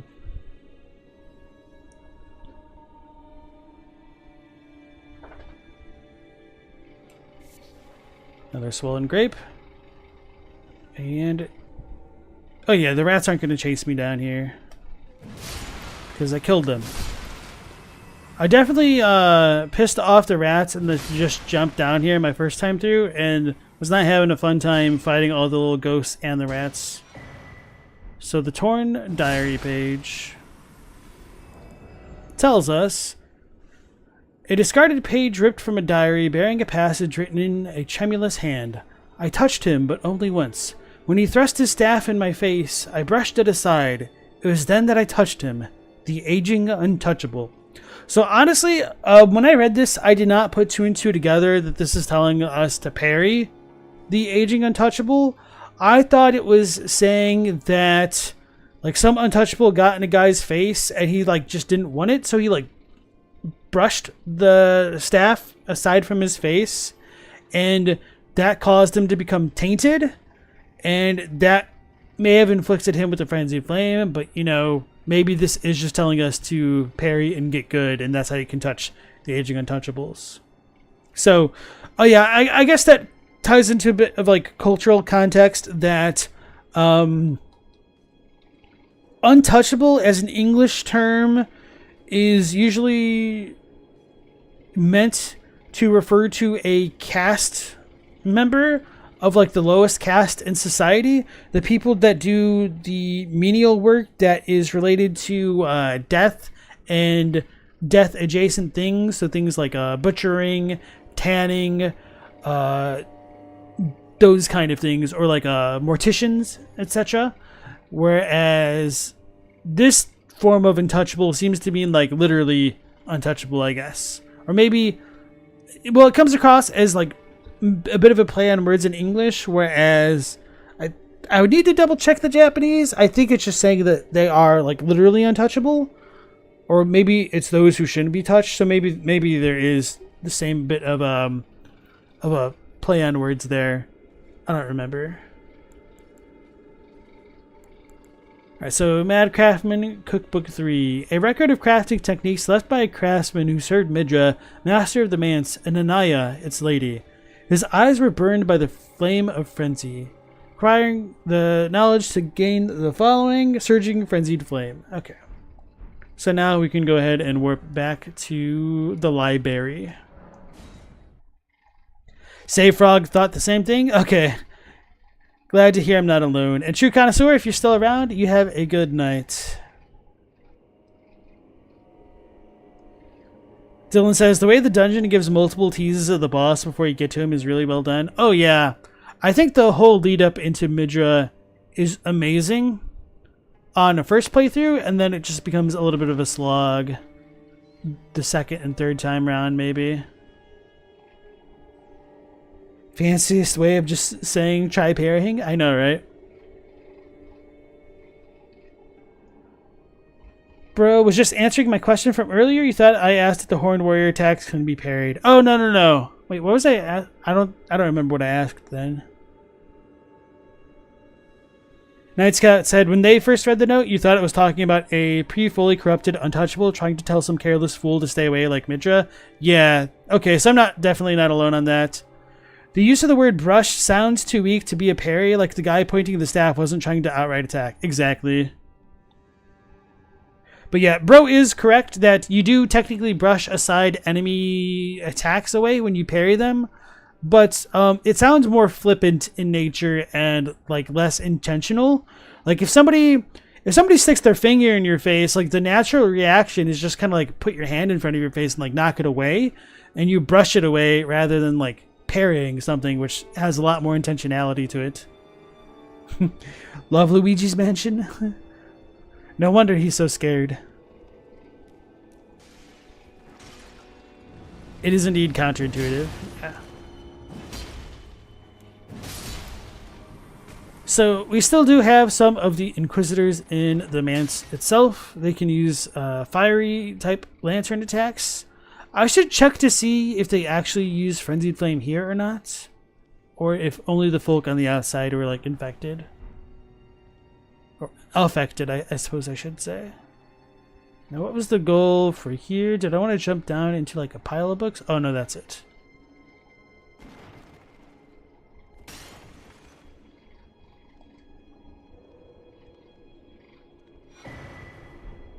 So over there we get a big Inquisitor, a fat one, I don't know what they're actually called, and a little one, a normal sized one.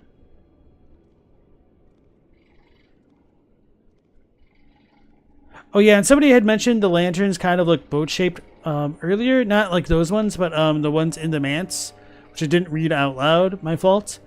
And I don't think they look entirely like boats. You do have some things in Near Limb which are a lot more clear as to that kind of connection.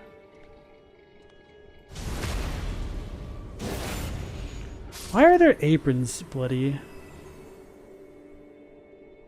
Is that dude gonna get pissed off if we walk over here? Soul and grape. Well, at least it wasn't Spira. I don't know if these guys can cast Spira. Which is kind of interesting that some shades can cast Spira, but then maybe these Inquisitors cannot. Yeah, so somebody was saying that these type of things look like boats. I can kind of see what you mean, but there's like more like boaty type stuff in other locations.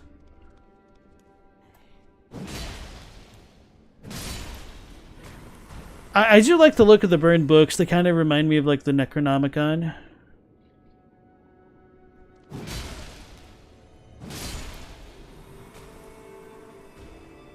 Hey guys, look, a shortcut. Yeah, so Midra's Manse is actually really small. I'm kind of surprised how many sites of grace they had in it for how small it is. But I kind of like how contained it is when you're actually in the Manse. Like, it doesn't overstay its welcome. It's a little bit different. But the woods, though, they kind of overstay their welcome.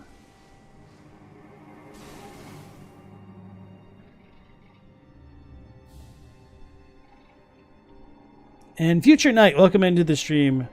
To be honest, it's found in the Manse. You thought it was talking about some other creature in the Manse? Yeah. At first, I thought like Midra was the untouchable, not necessarily like the aged ones, which we learned about later on. So, was there a lever that I forgot to hit?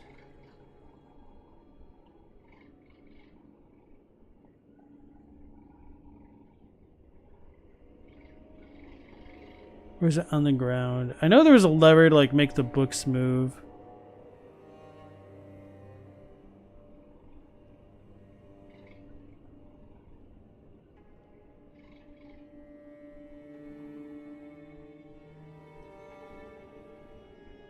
It's not over here. Was it over by the books?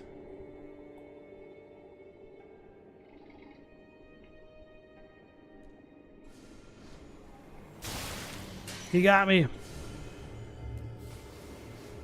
I think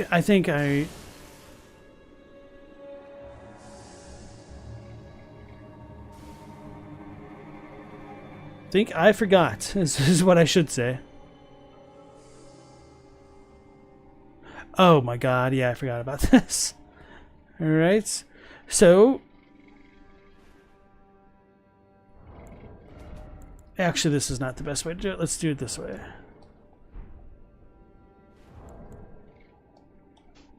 Damn it.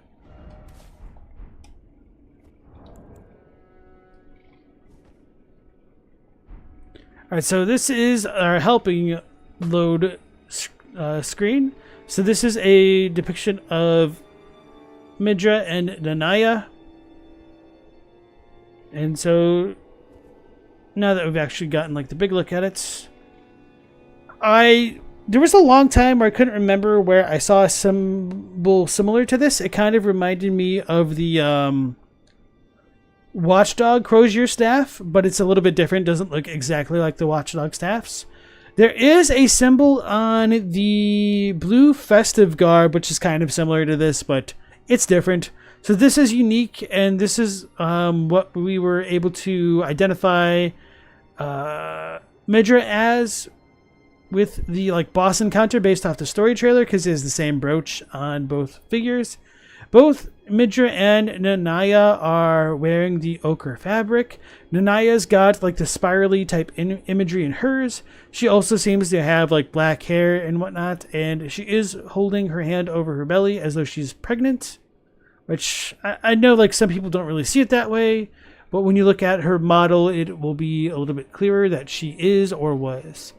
And so it looks like we even have the little brooch symbol on the top of the frame of the painting as well. Not sure what it's supposed to represent. So when you hit this painting, it's permanently gone.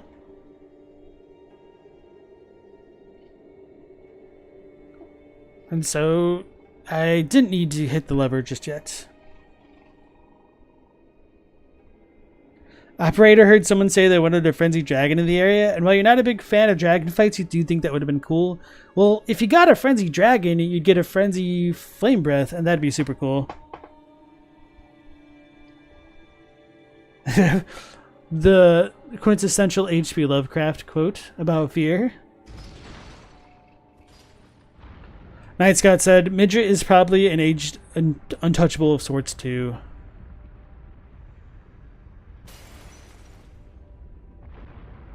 Alright, so that aspect of the Manse is clear. I think there's a door down there, but we can come there later.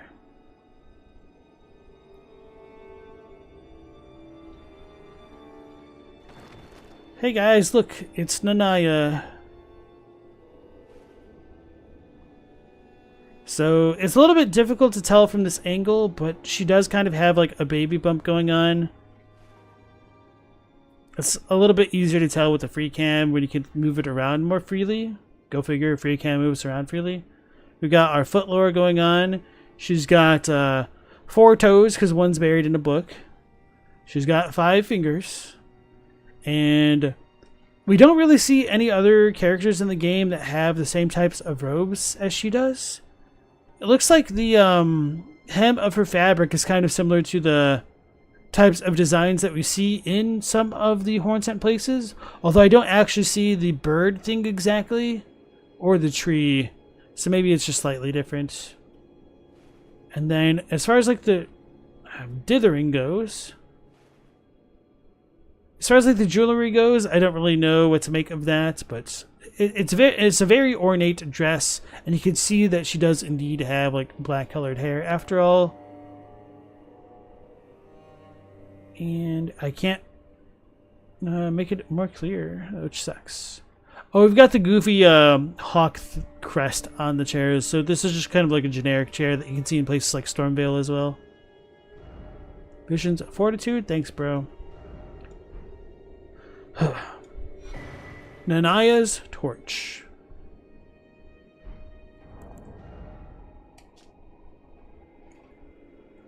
A torch made by attaching a dying flame of frenzy to a small spinal column. In a distant land in an age-long past was born a man who failed to become the Lord of Frenzied Flame. All that remains of him is cradled gently by Nanaya. Unique skill, Feeble Lord's Frenzied Flame.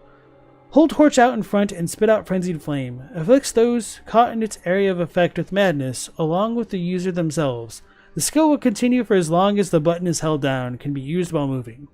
So, some people have wondered whether or not this torch spine belonged to what would have been the child of Midra and Nanaya. I'm kind of against that idea because it's described as having belonged to a man, and a child is not a man.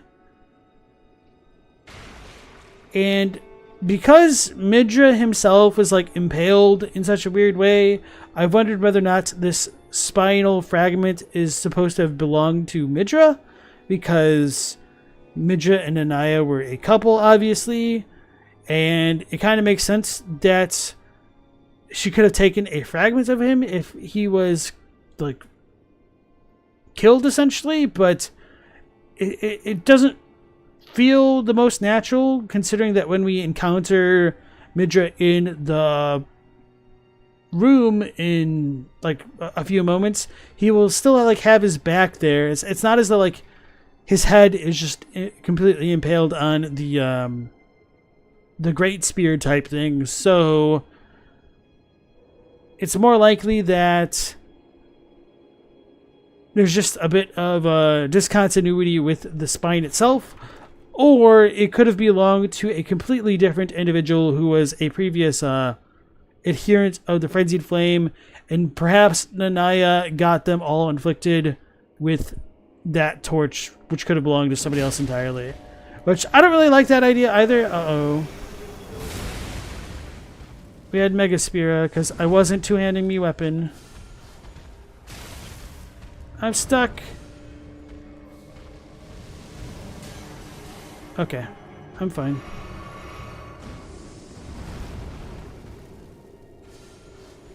Now I'm two-handing my weapon.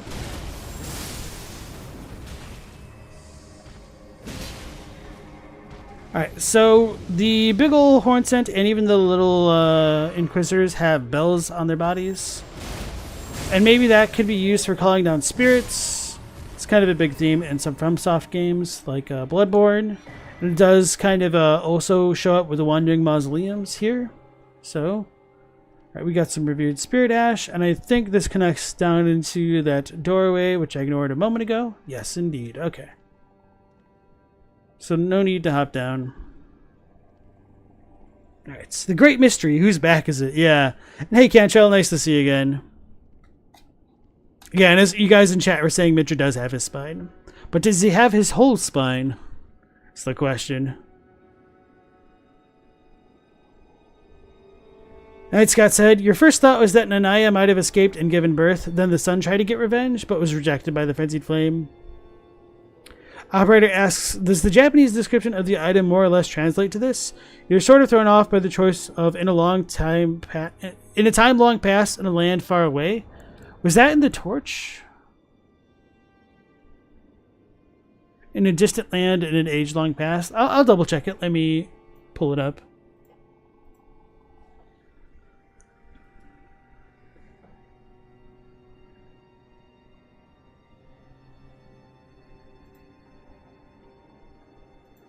Gotta find the item.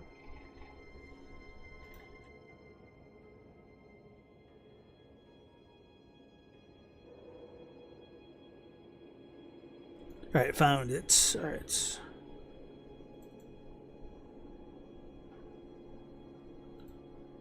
Yeah, for the most part. It's not that different. In the ancient time, in a born in a faraway place. There was like a defective Lord of Frenzied Flame, or you could say like Stillbirth, depending on how much like Bloodborne's localization you want to be.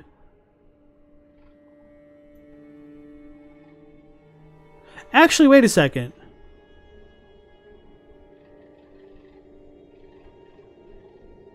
This doesn't say anything about a man.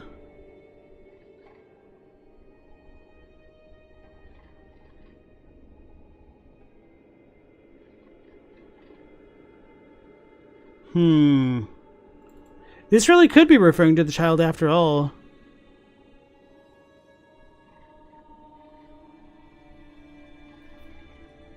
So let me talk about this for a second. Let's pull it up.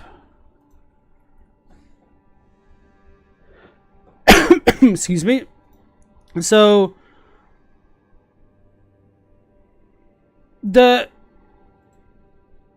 I think there's like a more natural way to read this, but one of the issues here is trying to determine whether, damn it, this first part of the clause is meant to be an adjectival phrase to modify Nari Soko Nai, which is like a failure, or if it's actually supposed to be possessive. So is it the failure of the Lord of Frenzied Flame, or is it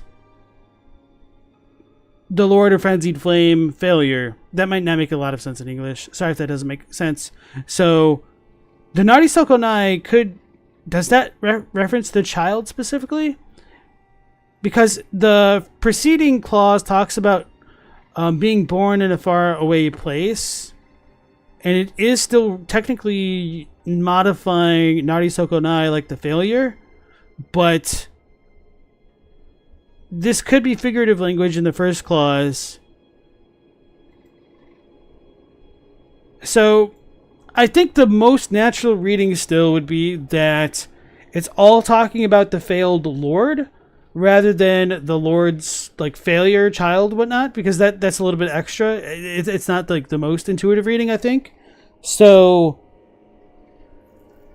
I would need to think about that a bit more, because even if it isn't necessarily the most intuitive reading, it still doesn't entirely stop the other reading from being valid, I think. Anyway. So, long story short, it doesn't say that there was born a man, so...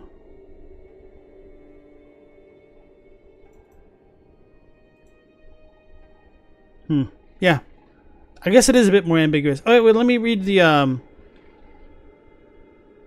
first part of it, because that might have clarified things. No, not really. Okay, yeah.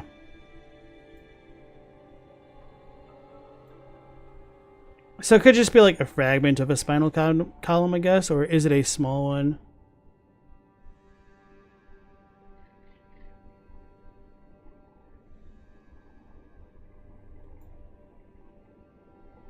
Either way, okay.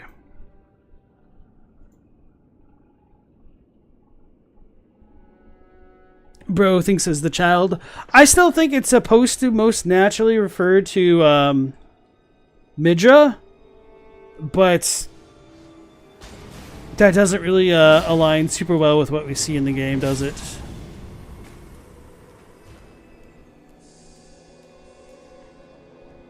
Alright, now we can rip in peace.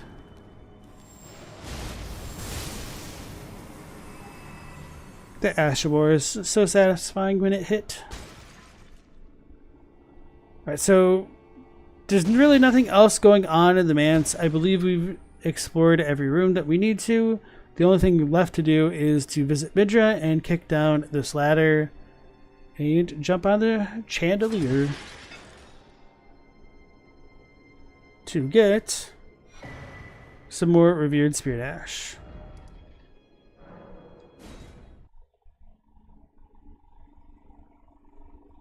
Jason Quiros, welcome on into the stream. Maybe he failed because he wanted his child to live? I feel like... Oh, this is the wrong one. They might have gone into despair because their child died, and that despair could have been the catalyst to have invited the Frenzied Flame into their lives. Alright, so let's see how many runes and whatnot I have. 88,000. Let's take off this thing, because it's not going to help us against our guy when we summon the Mimic. So I really enjoyed the Midra fight a lot on my first playthrough alone.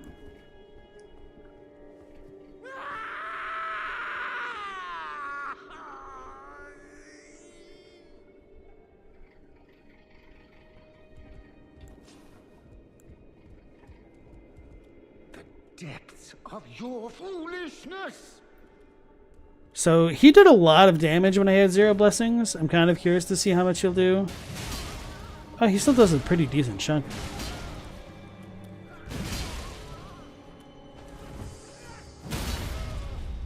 Alright. So when I get him down to the last hit is typically when I would buff up. Actually, I should save it for phase 2, but this is when I would use like Black Flame protection or whatnot.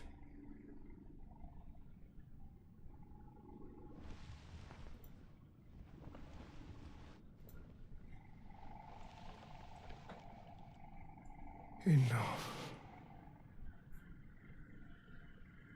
I have endured more than enough.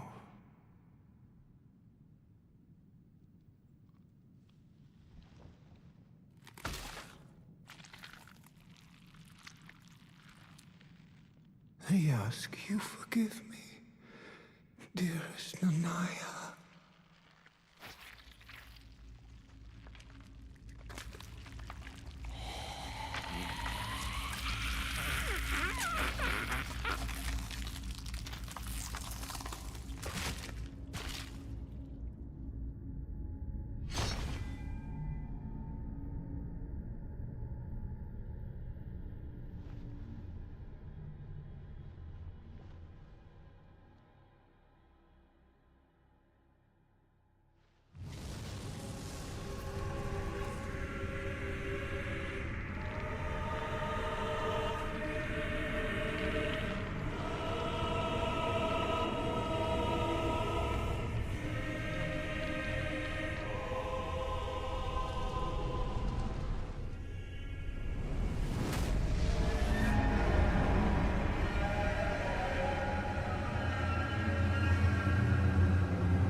So that was the cutscene, the depths of our foolishness, indeed. So, man, I need to sneeze.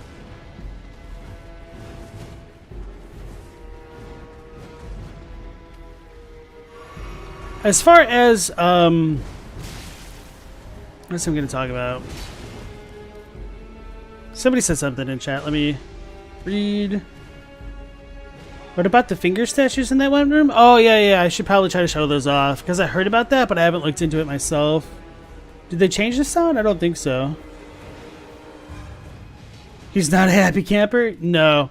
So, right, okay, now I remember. Him saying, I've endured long enough, he kind of seems to give up on life, essentially. And he might commit suicide and unleash the Lord of Frenzied Flame aspect of himself, which he's been trying to keep at bay, which I don't really blame him for. And that could be because any number of reasons, really. So if his child died and both he and Nanaya fell into despair and brought the Frenzied Flame upon themselves, he might have known that succumbing would allow the Lord of Frenzied Flame, or the Frenzied Flame, the Three Fingers, whatever we're going to talk about, manifest itself into the world. Oh wow, the Mimic's doing work. And so that might have been why Nanaya gave him that entreaty to endure, to prevent that Lord of Frenzied Flame from roaming free and wreaking havoc upon the world.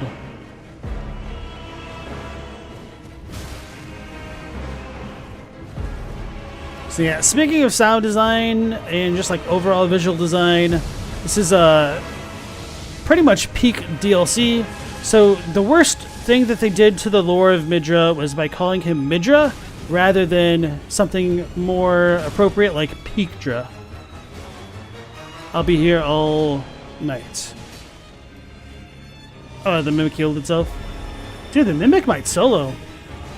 Oh yeah. So, talking about Midra and Nanaya is kind of fun because when we were looking at all of the story trailers and whatnot, there were so many theories going wild about these two. Let me turn down the sound. This is really distracting me. a lot of theories were going wild because Nanaya looked like she could have been related to like Marika or the Glow-Eyed Queen. Some people were wondering whether Midra was Marika's father. And so to have like a quick turn into the failed Lord of Frenzied Flame was just pretty unexpected. And for me, when I came to this area, it was like one of the later areas that I went to into the DLC. I guess it's not that out of like. So I did the Shadowkeep in Ramana before coming here, and I love it. And I was really curious about what was going on with these two. And so to have it be like a Lord of Frenzied Flame thing was both like disappointing and also super cool at the same time.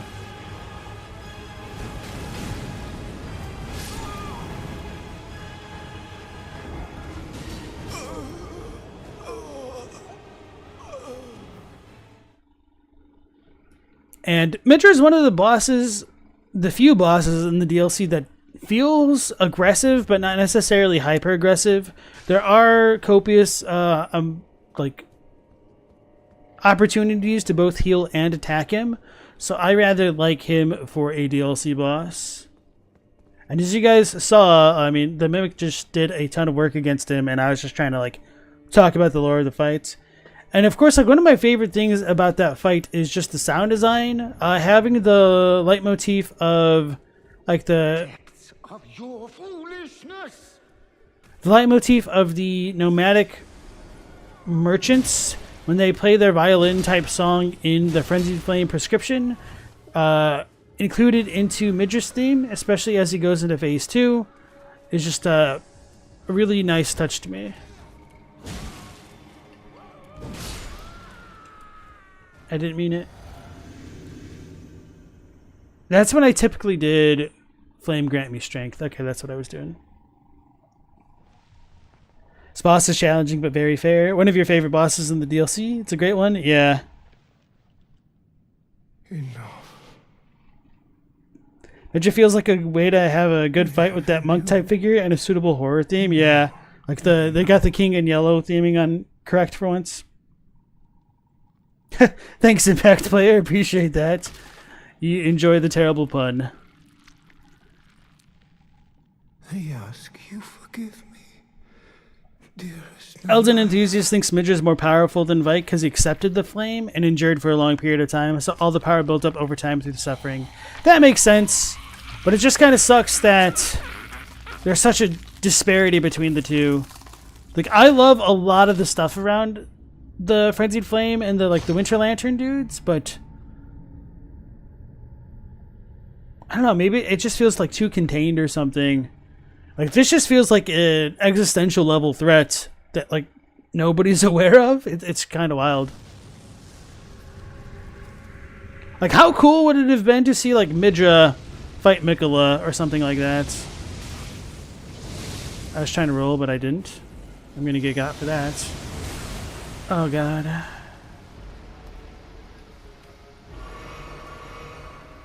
Alright. Now we can fight. Wait, what? Okay. I was trying to dual hand, there we go. But I attacked.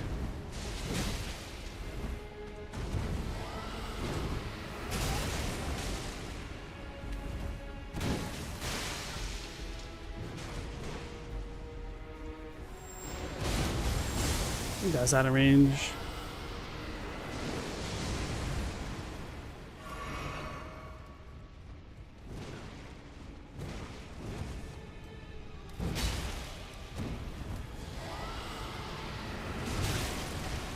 You rotted yet? No. I'm doing worse now. I'm like actually trying to fight him a bit. Trying to cut him back into me Mimic's attacks.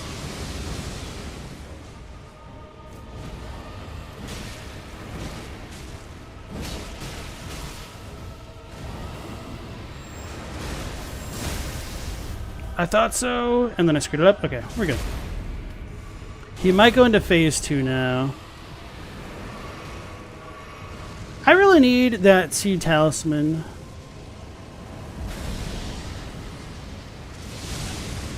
I didn't see it. It's too yellowy.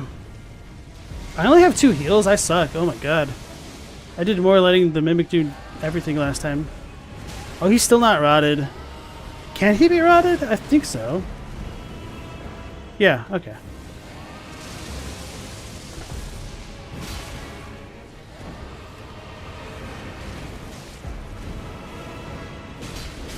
I waited too long to strike. Oh.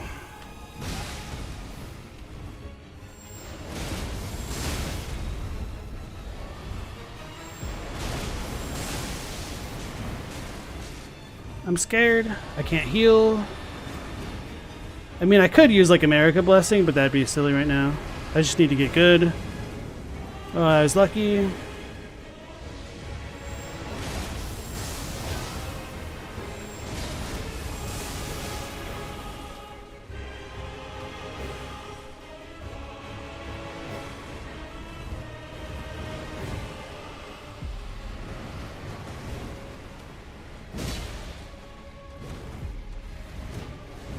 Okay, I rolled too much.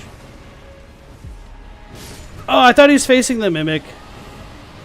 That's funny.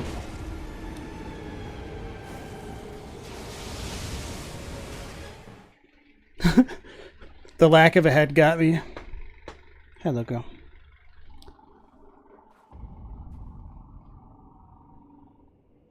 Alright, Save Frog, you have a good night, and thanks for sticking around.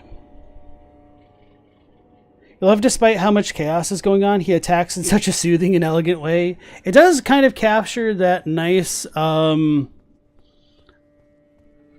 dissonance between the way that the Frenzied Flame itself is characterized as being both chaotic and soothing. Now that you pointed out, yeah. Of your foolishness. Shoei Miyazawa going ham on the Yoast.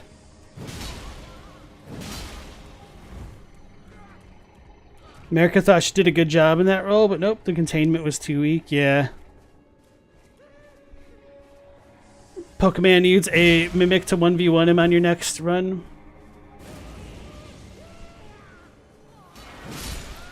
Oh yeah, so as we look right here, we've got the kind of flame stain, whatever you want to call it. Burn marks of where he may have been grabbed by the 3 fingers. Because that's kind of similar to what you see in the Frenzied Flame prescription as well, like in the room. Enough. I had...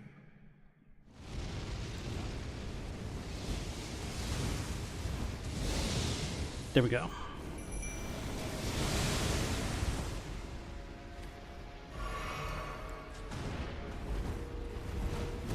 Panic rolling, too much.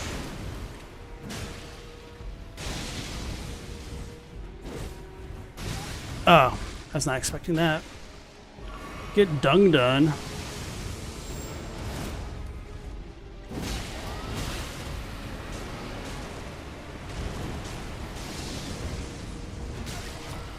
The range on that, though.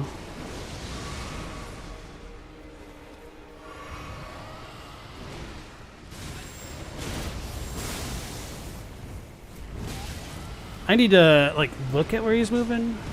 Because he's got deceptive range. I need to roll into his attacks. Okay, that was not it. I know better than to roll away from an enemy. I hope.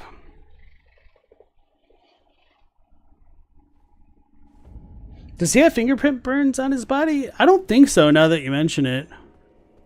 That's why he's the failed lord, maybe. I really should put Flame Grant Me Strength on.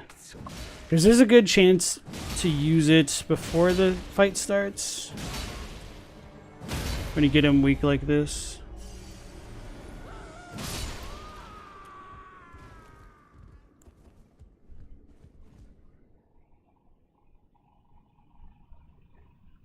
Operator wishes she knew the rationale for Melina and the Glowmite Queen being apparently immune from getting melted away by Frenzy.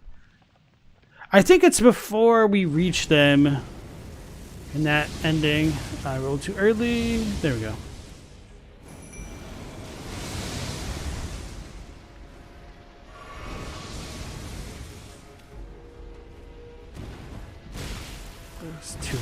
Man, that sucks. Man, I sucks. My timing needs to be better.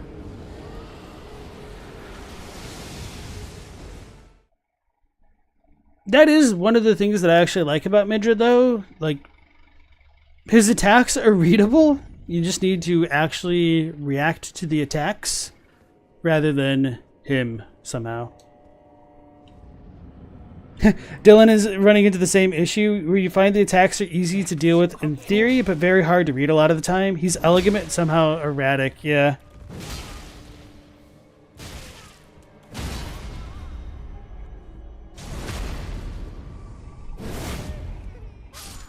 Yeah, Night Sky doesn't think she's immune, it just hasn't hit her. That's kind of how I feel.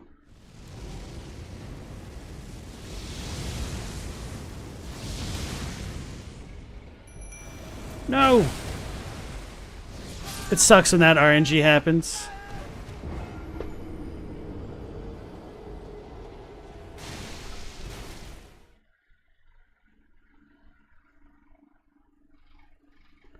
That kind of RNG does annoy me a little bit because like if you, I guess I did get hit stunned slightly when I summoned. But I was gonna say if you dodge an attack and they're like at a decent range and then you still get hit because you tried to summon and your animation locked, it's a little bit annoying. It's almost like we needed a talisman just to use spirit ashes faster. I'm being a little bit hyperbolic with that.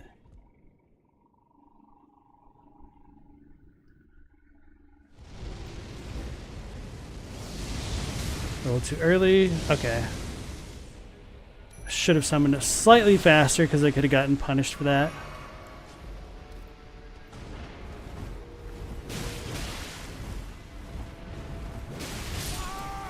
I thought he was going to do like a lunge with that.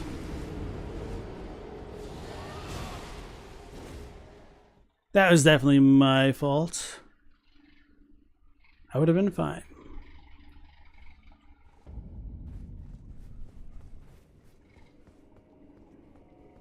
In some ways, he has the issue of having like really delayed attacks, but it doesn't feel unfair with Midra like it does with some of the other enemies. Probably just because of like how slow his movements are in general.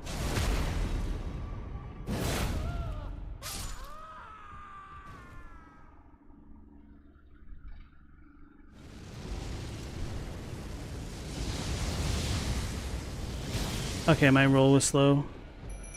No! It sucks when you get maddened.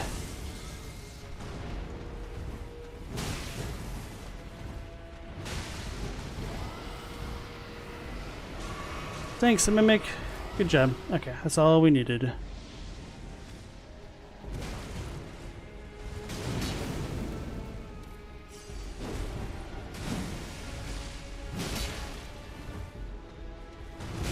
I rolled way too early. I think the Rot Breath did it.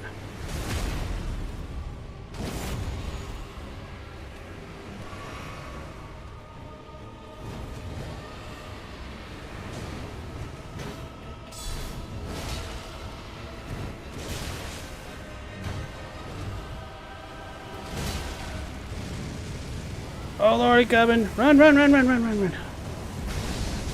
That sucks, because I was out of stamina. I was afraid he was about to laser me too. Did I really heal that much? Holy crap.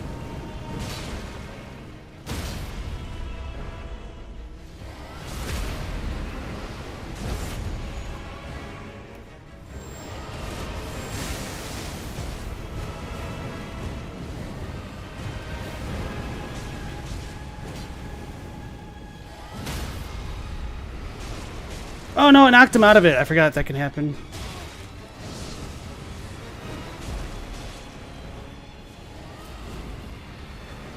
That was a bad trade. Run!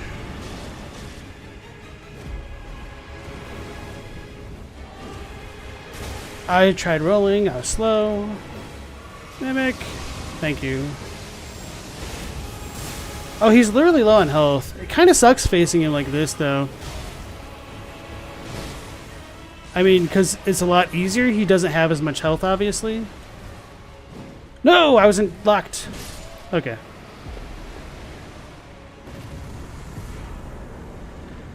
Remembrance of the Lord of Frenzied Flame. It's kind of bittersweet, to be honest. Yeah, I had a lot more fun with Zero Blessings on that one, to be honest. Like, actually having to learn his moves a bit better and getting to appreciate them more. He had more health. Well, I mean, I did less damage, so he had more effective health. You love that you can duck under his entire helicopter? Oh, if you just duck, will it entirely miss? That's funny. Or you just mean, like, the hitboxes. You find him on his favorite carpet for when he has to endure agony. Oh, so we have fingerprints on the floor. That's a cool touch. Pun intended. No, it wasn't intended, but anyway.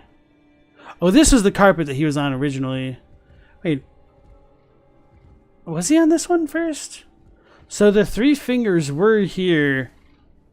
They somehow got abducted into Lindell, which is wild.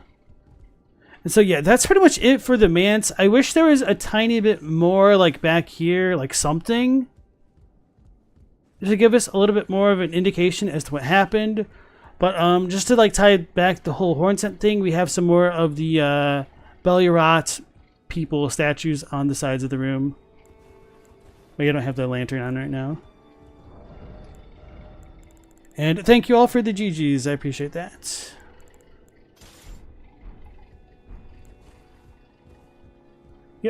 So that's it. We just pretty much have the extra side of grace for some reason and the remembrance and all the remembrance items.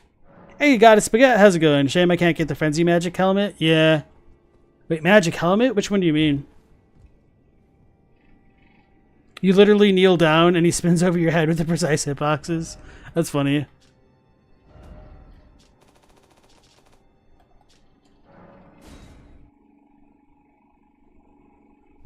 You wonder if they're three fingerprints or if they're just burned and melted finger ruined statues. You wanted an illusory wall so bad. Yeah, it feels like there should have just been something there. Like maybe even like a little bit of a dialogue from Midra. I don't know. Oh, I see what you mean. Like the actual Lord of Frenzied Flame head. Yeah, if you got like a stone, oh man, that would have been so cool. Like, you know, the rock heart, if you got the equivalent of that for the Lord of Frenzied Flame, that'd have been amazing. Remembrance of the Lord of Frenzied Flame. Remembrance of Midra, Lord of Frenzied Flame, hewn into the Shadow Tree. The power of its namesake is blah blah blah. As the golden barbs inflicted eternal agony upon him, Midra held fast to Nanaya's entreaty. Endure. The word was a curse. Great Sword of Damnation. Golden greatsword that once pierced the body of Midra, master of the Manse, used by the Hornsent in the execution of a damnation like no other. The barbs that pierce the victim from within wind gently around the blade. Unique skill, Golden Crux. Leap up and skewer a foe from overhead. If successful, the weapon's barbs unfold to excruciate from within. Additional input releases the barbs in the area. There's something of the Golden Order in the sight of those fixed upon this crux. So, I guess some people are taking that final line a little bit more literally. I took it figuratively in English, and it's even like stronger figurative language in Japanese, where it's more like it resembles, which I don't know why people are reading that so literally in English. But anyway, the way that Midra was impaled resembles something of the Golden Order is kind of what it's saying, which I don't find that different. Was I going to say anything else about this? I think so, but maybe not right this moment. Yeah, I'll just leave that alone. Okay. Midra's Flame of Frenzy. Incantation in praise of Midra, Lord of Frenzied Flame. Summons an apparition of the Lord's head to spew frenzied flame. This incantation can be used while in motion. The apparition will remain for as long as the input is held. The Lord of Frenzied Flame shall take their torment, despair, their affliction, every sin, every curse, all melted away. Yet Midra, like others before him, was too weak to become a lord. Now, as many of you have already memed in chat already, I absolutely hate this description because we have that kind of a seeming contradiction where Midra is called Lord of the Frenzied Flame in the first line, and then we're told that he was not a lord in the final line. So there's a couple ways we could kind of do some mental gymnastics to make this work. So perhaps that final line of being too weak to become a lord is meant to be a shorthand for becoming Elden Lord specifically, and not necessarily Lord of Frenzied Flame.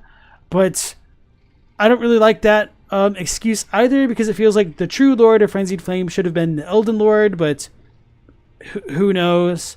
The other way to look at it would be, another way that I dislike would be that Midra, Lord of Frenzied Flame, is just a self-proclaimed title or something along those lines. It's just a title and isn't actually supposed to have like lore significant weighting, but I just don't like that. It feels very messy to me, and it opens up a lot of what I would prefer to be closed doors about naming conventions. So like Gehrman being the first hunter in Bloodborne, for instance, would be like another comparable point, or Godfrey being the canonical first Elden Lord would be another point of contention, which I just don't want to walk down that route, because for me personally, it feels like as soon as you doubt the legitimacy of these descriptions, any one description, it leaves you open to doubting the legitimacy of another description, and you're on that slippery slope of where you won't end up having any common ground if you're able to second guess the most base facts of the game. So I really dislike this description for the self-contained contradiction, which isn't particular to just like the localization. So it's got the same issue in Japanese. So, right. Global says, some of the descriptions linguistically are just like, what? Yeah. Night Scout asks, does it resemble the Elden Ring rune arcs, or does it resemble the practice of stringing people up on the arcs / the cruelty? It doesn't say, but because we do see Marika kind of crucified, I think that's kind of where the idea is supposed to come from. Like if you get grabbed by the Elden Beast itself, it kind of stabs you, perhaps in a similar way to the way that Midra was impaled by the Great Sword of Damnation. I also have a lot of questions about like what exactly the sword is made out of. It says that it's made from it's golden, but what kind of gold? Is it like sap? If so, like what exactly is going on with the Inquisitor's great spears? I would really like to know a lot more about that. Is that from a tree which preceded the Erdtree? Is this like golden sap from the Erdtree or the Shadow Tree? It's never stated. Operator says, look at me. I'm the Lord of Frenzied Flame now. Yeah, for real. That's kind of how I felt when I fought Midra in my first playthrough. Night Scott said, you think Midra is a wannabe Lord of Frenzied Flame? He / the Frenzied Flame is begrudgingly setting for the state he's at. He falls short of the true apocalyptic goal, yes. Midra has to build up more, and even then can't wipe the actual world out. The true Lord of Frenzied Flame wipes it all out in one go. Bro from the Rune says, you think it means that the Golden Crux is similar to the Golden Ord in the way that Marika's caged divinity being the vessel of the Elden Ring? I could see what you mean by that, yeah. But I don't know. I kind of dislike that too, because then I guess the implication would be that this would be like the equivalent of the Elden Ring.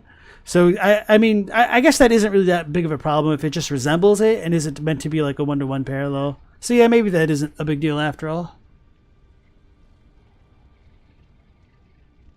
And then Dylan said, yeah, you were a little confused. In your head, you went with, in the past, before we met him, Midra was too weak to become Lord of Frenzy. Which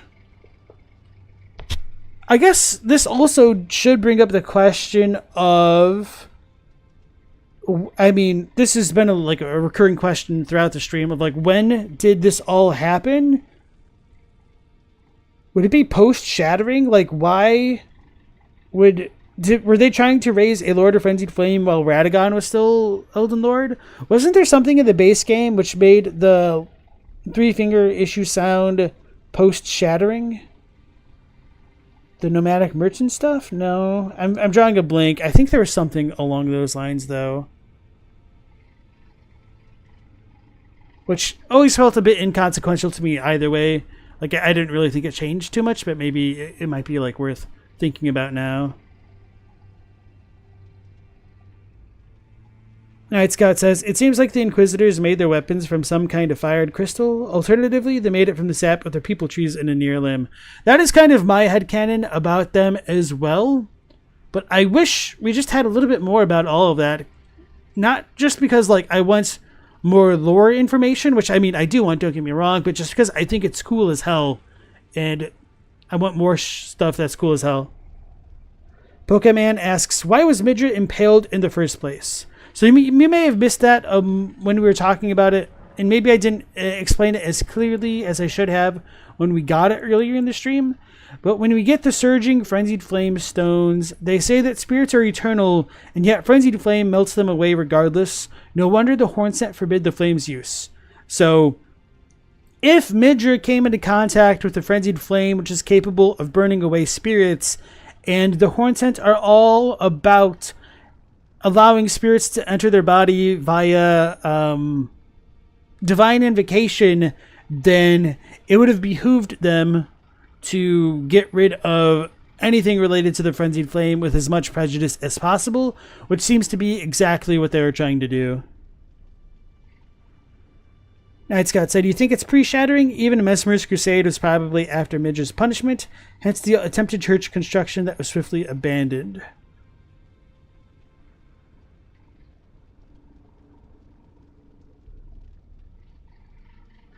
To be fair, I don't know if Mesmer's crusade reached the Abyssal Woods. Because we don't really have any indications of that, and that's like one of the relatively unmolested areas by Mesmer's forces in the game. Why do the Inquisitors have Radagon's teleport spell? I don't know if it's fair to say it's Radagon's teleport spell. Trying to think if we have other teleporting things. Kind of. We do. I think, yeah, I did mention that the Cursed Blades kind of teleport in a different way, but that isn't gold. I see what you're saying now. Let me think about this. I feel like there's something that I'm forgetting which teleports around a bit more than them. It could just be an extension of, like, Spear's power, but I guess that doesn't really tie into Radagon directly. I think it's just a coincidence, to be honest, bro. But there might be something more to it. Let's go ahead and heal. Hey, we got Mikola in the stream. Don't hug me, bro. Alright, so we're getting close to being able to use our Black Flame incantation. I guess I could wear the Faith Talisman, but that's lame. Scarabs teleport? That's a good point. Some of them. Quite annoying for that.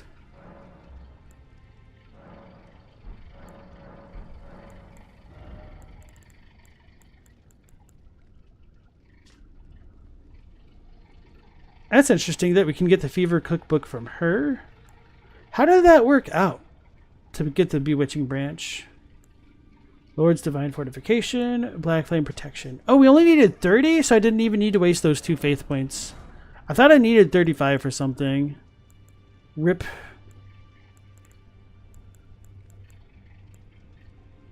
Yeah, well, may as well get all this.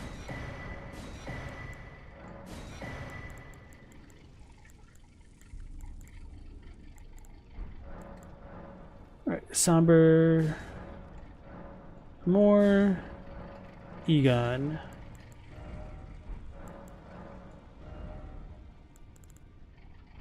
Oh yeah, and then we'll need to go pick up that, what's it called? The perfume bottle in the Abyssal Woods. I'm not worried about the cookbooks there. Wait, we got Egon's thing, but I don't see the harpoons. Oh, I'm blind. Okay.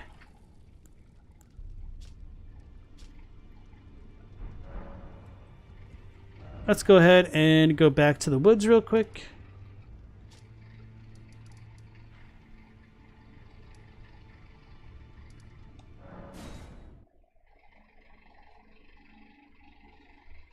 Night Scout said, Midra's Manse would be part of the Hornsent's historical territory, so the army would likely go there to purge any Hornsent. But we don't actually have Mesmer's forces down here. Is it behind the church? I think it might be. So yeah, we've beaten Midra, but the Spectral Steed is frightened and cannot be summoned.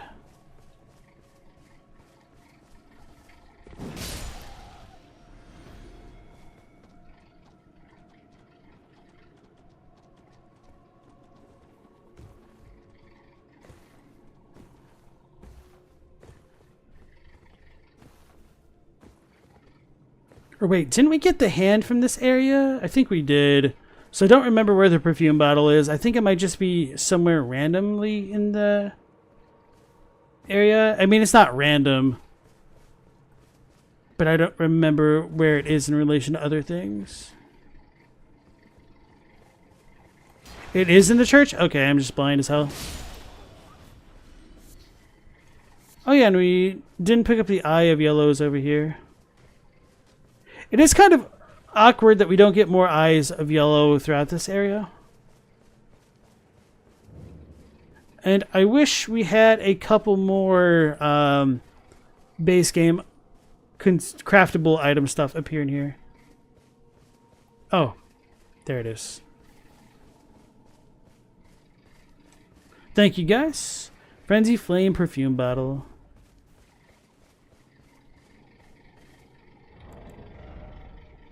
Alright, perfume bottle remade into a weapon by perfumers of the realm of shadow. Attacks release perfumed powder producing frenzied flame. From time to time, perfumers set out on journeys to pursue new aromatics and flower gardens. So that's pretty much the same as all of the other ones, except it just does frenzied flame. Go figure. I don't want to read this stuff.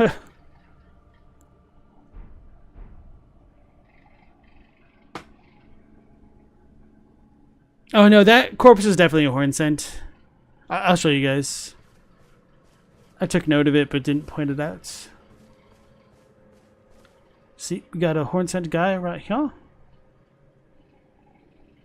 All bottles have the same description. It's kind of lame. Yeah. If it's a Hornsent, Mesmer's forces fled as soon as possible and even abandoned the battle. Battle? The bottle. Alright, so I think that's pretty much it since we completed the Midra's Manse toward the very tail end of the stream there. I'm trying to decide whether or not I want to talk to Ymir first or if I should do the Shadowkeep stuff. No, I guess I could go this side first. Let me think about my pathing for tomorrow's stream.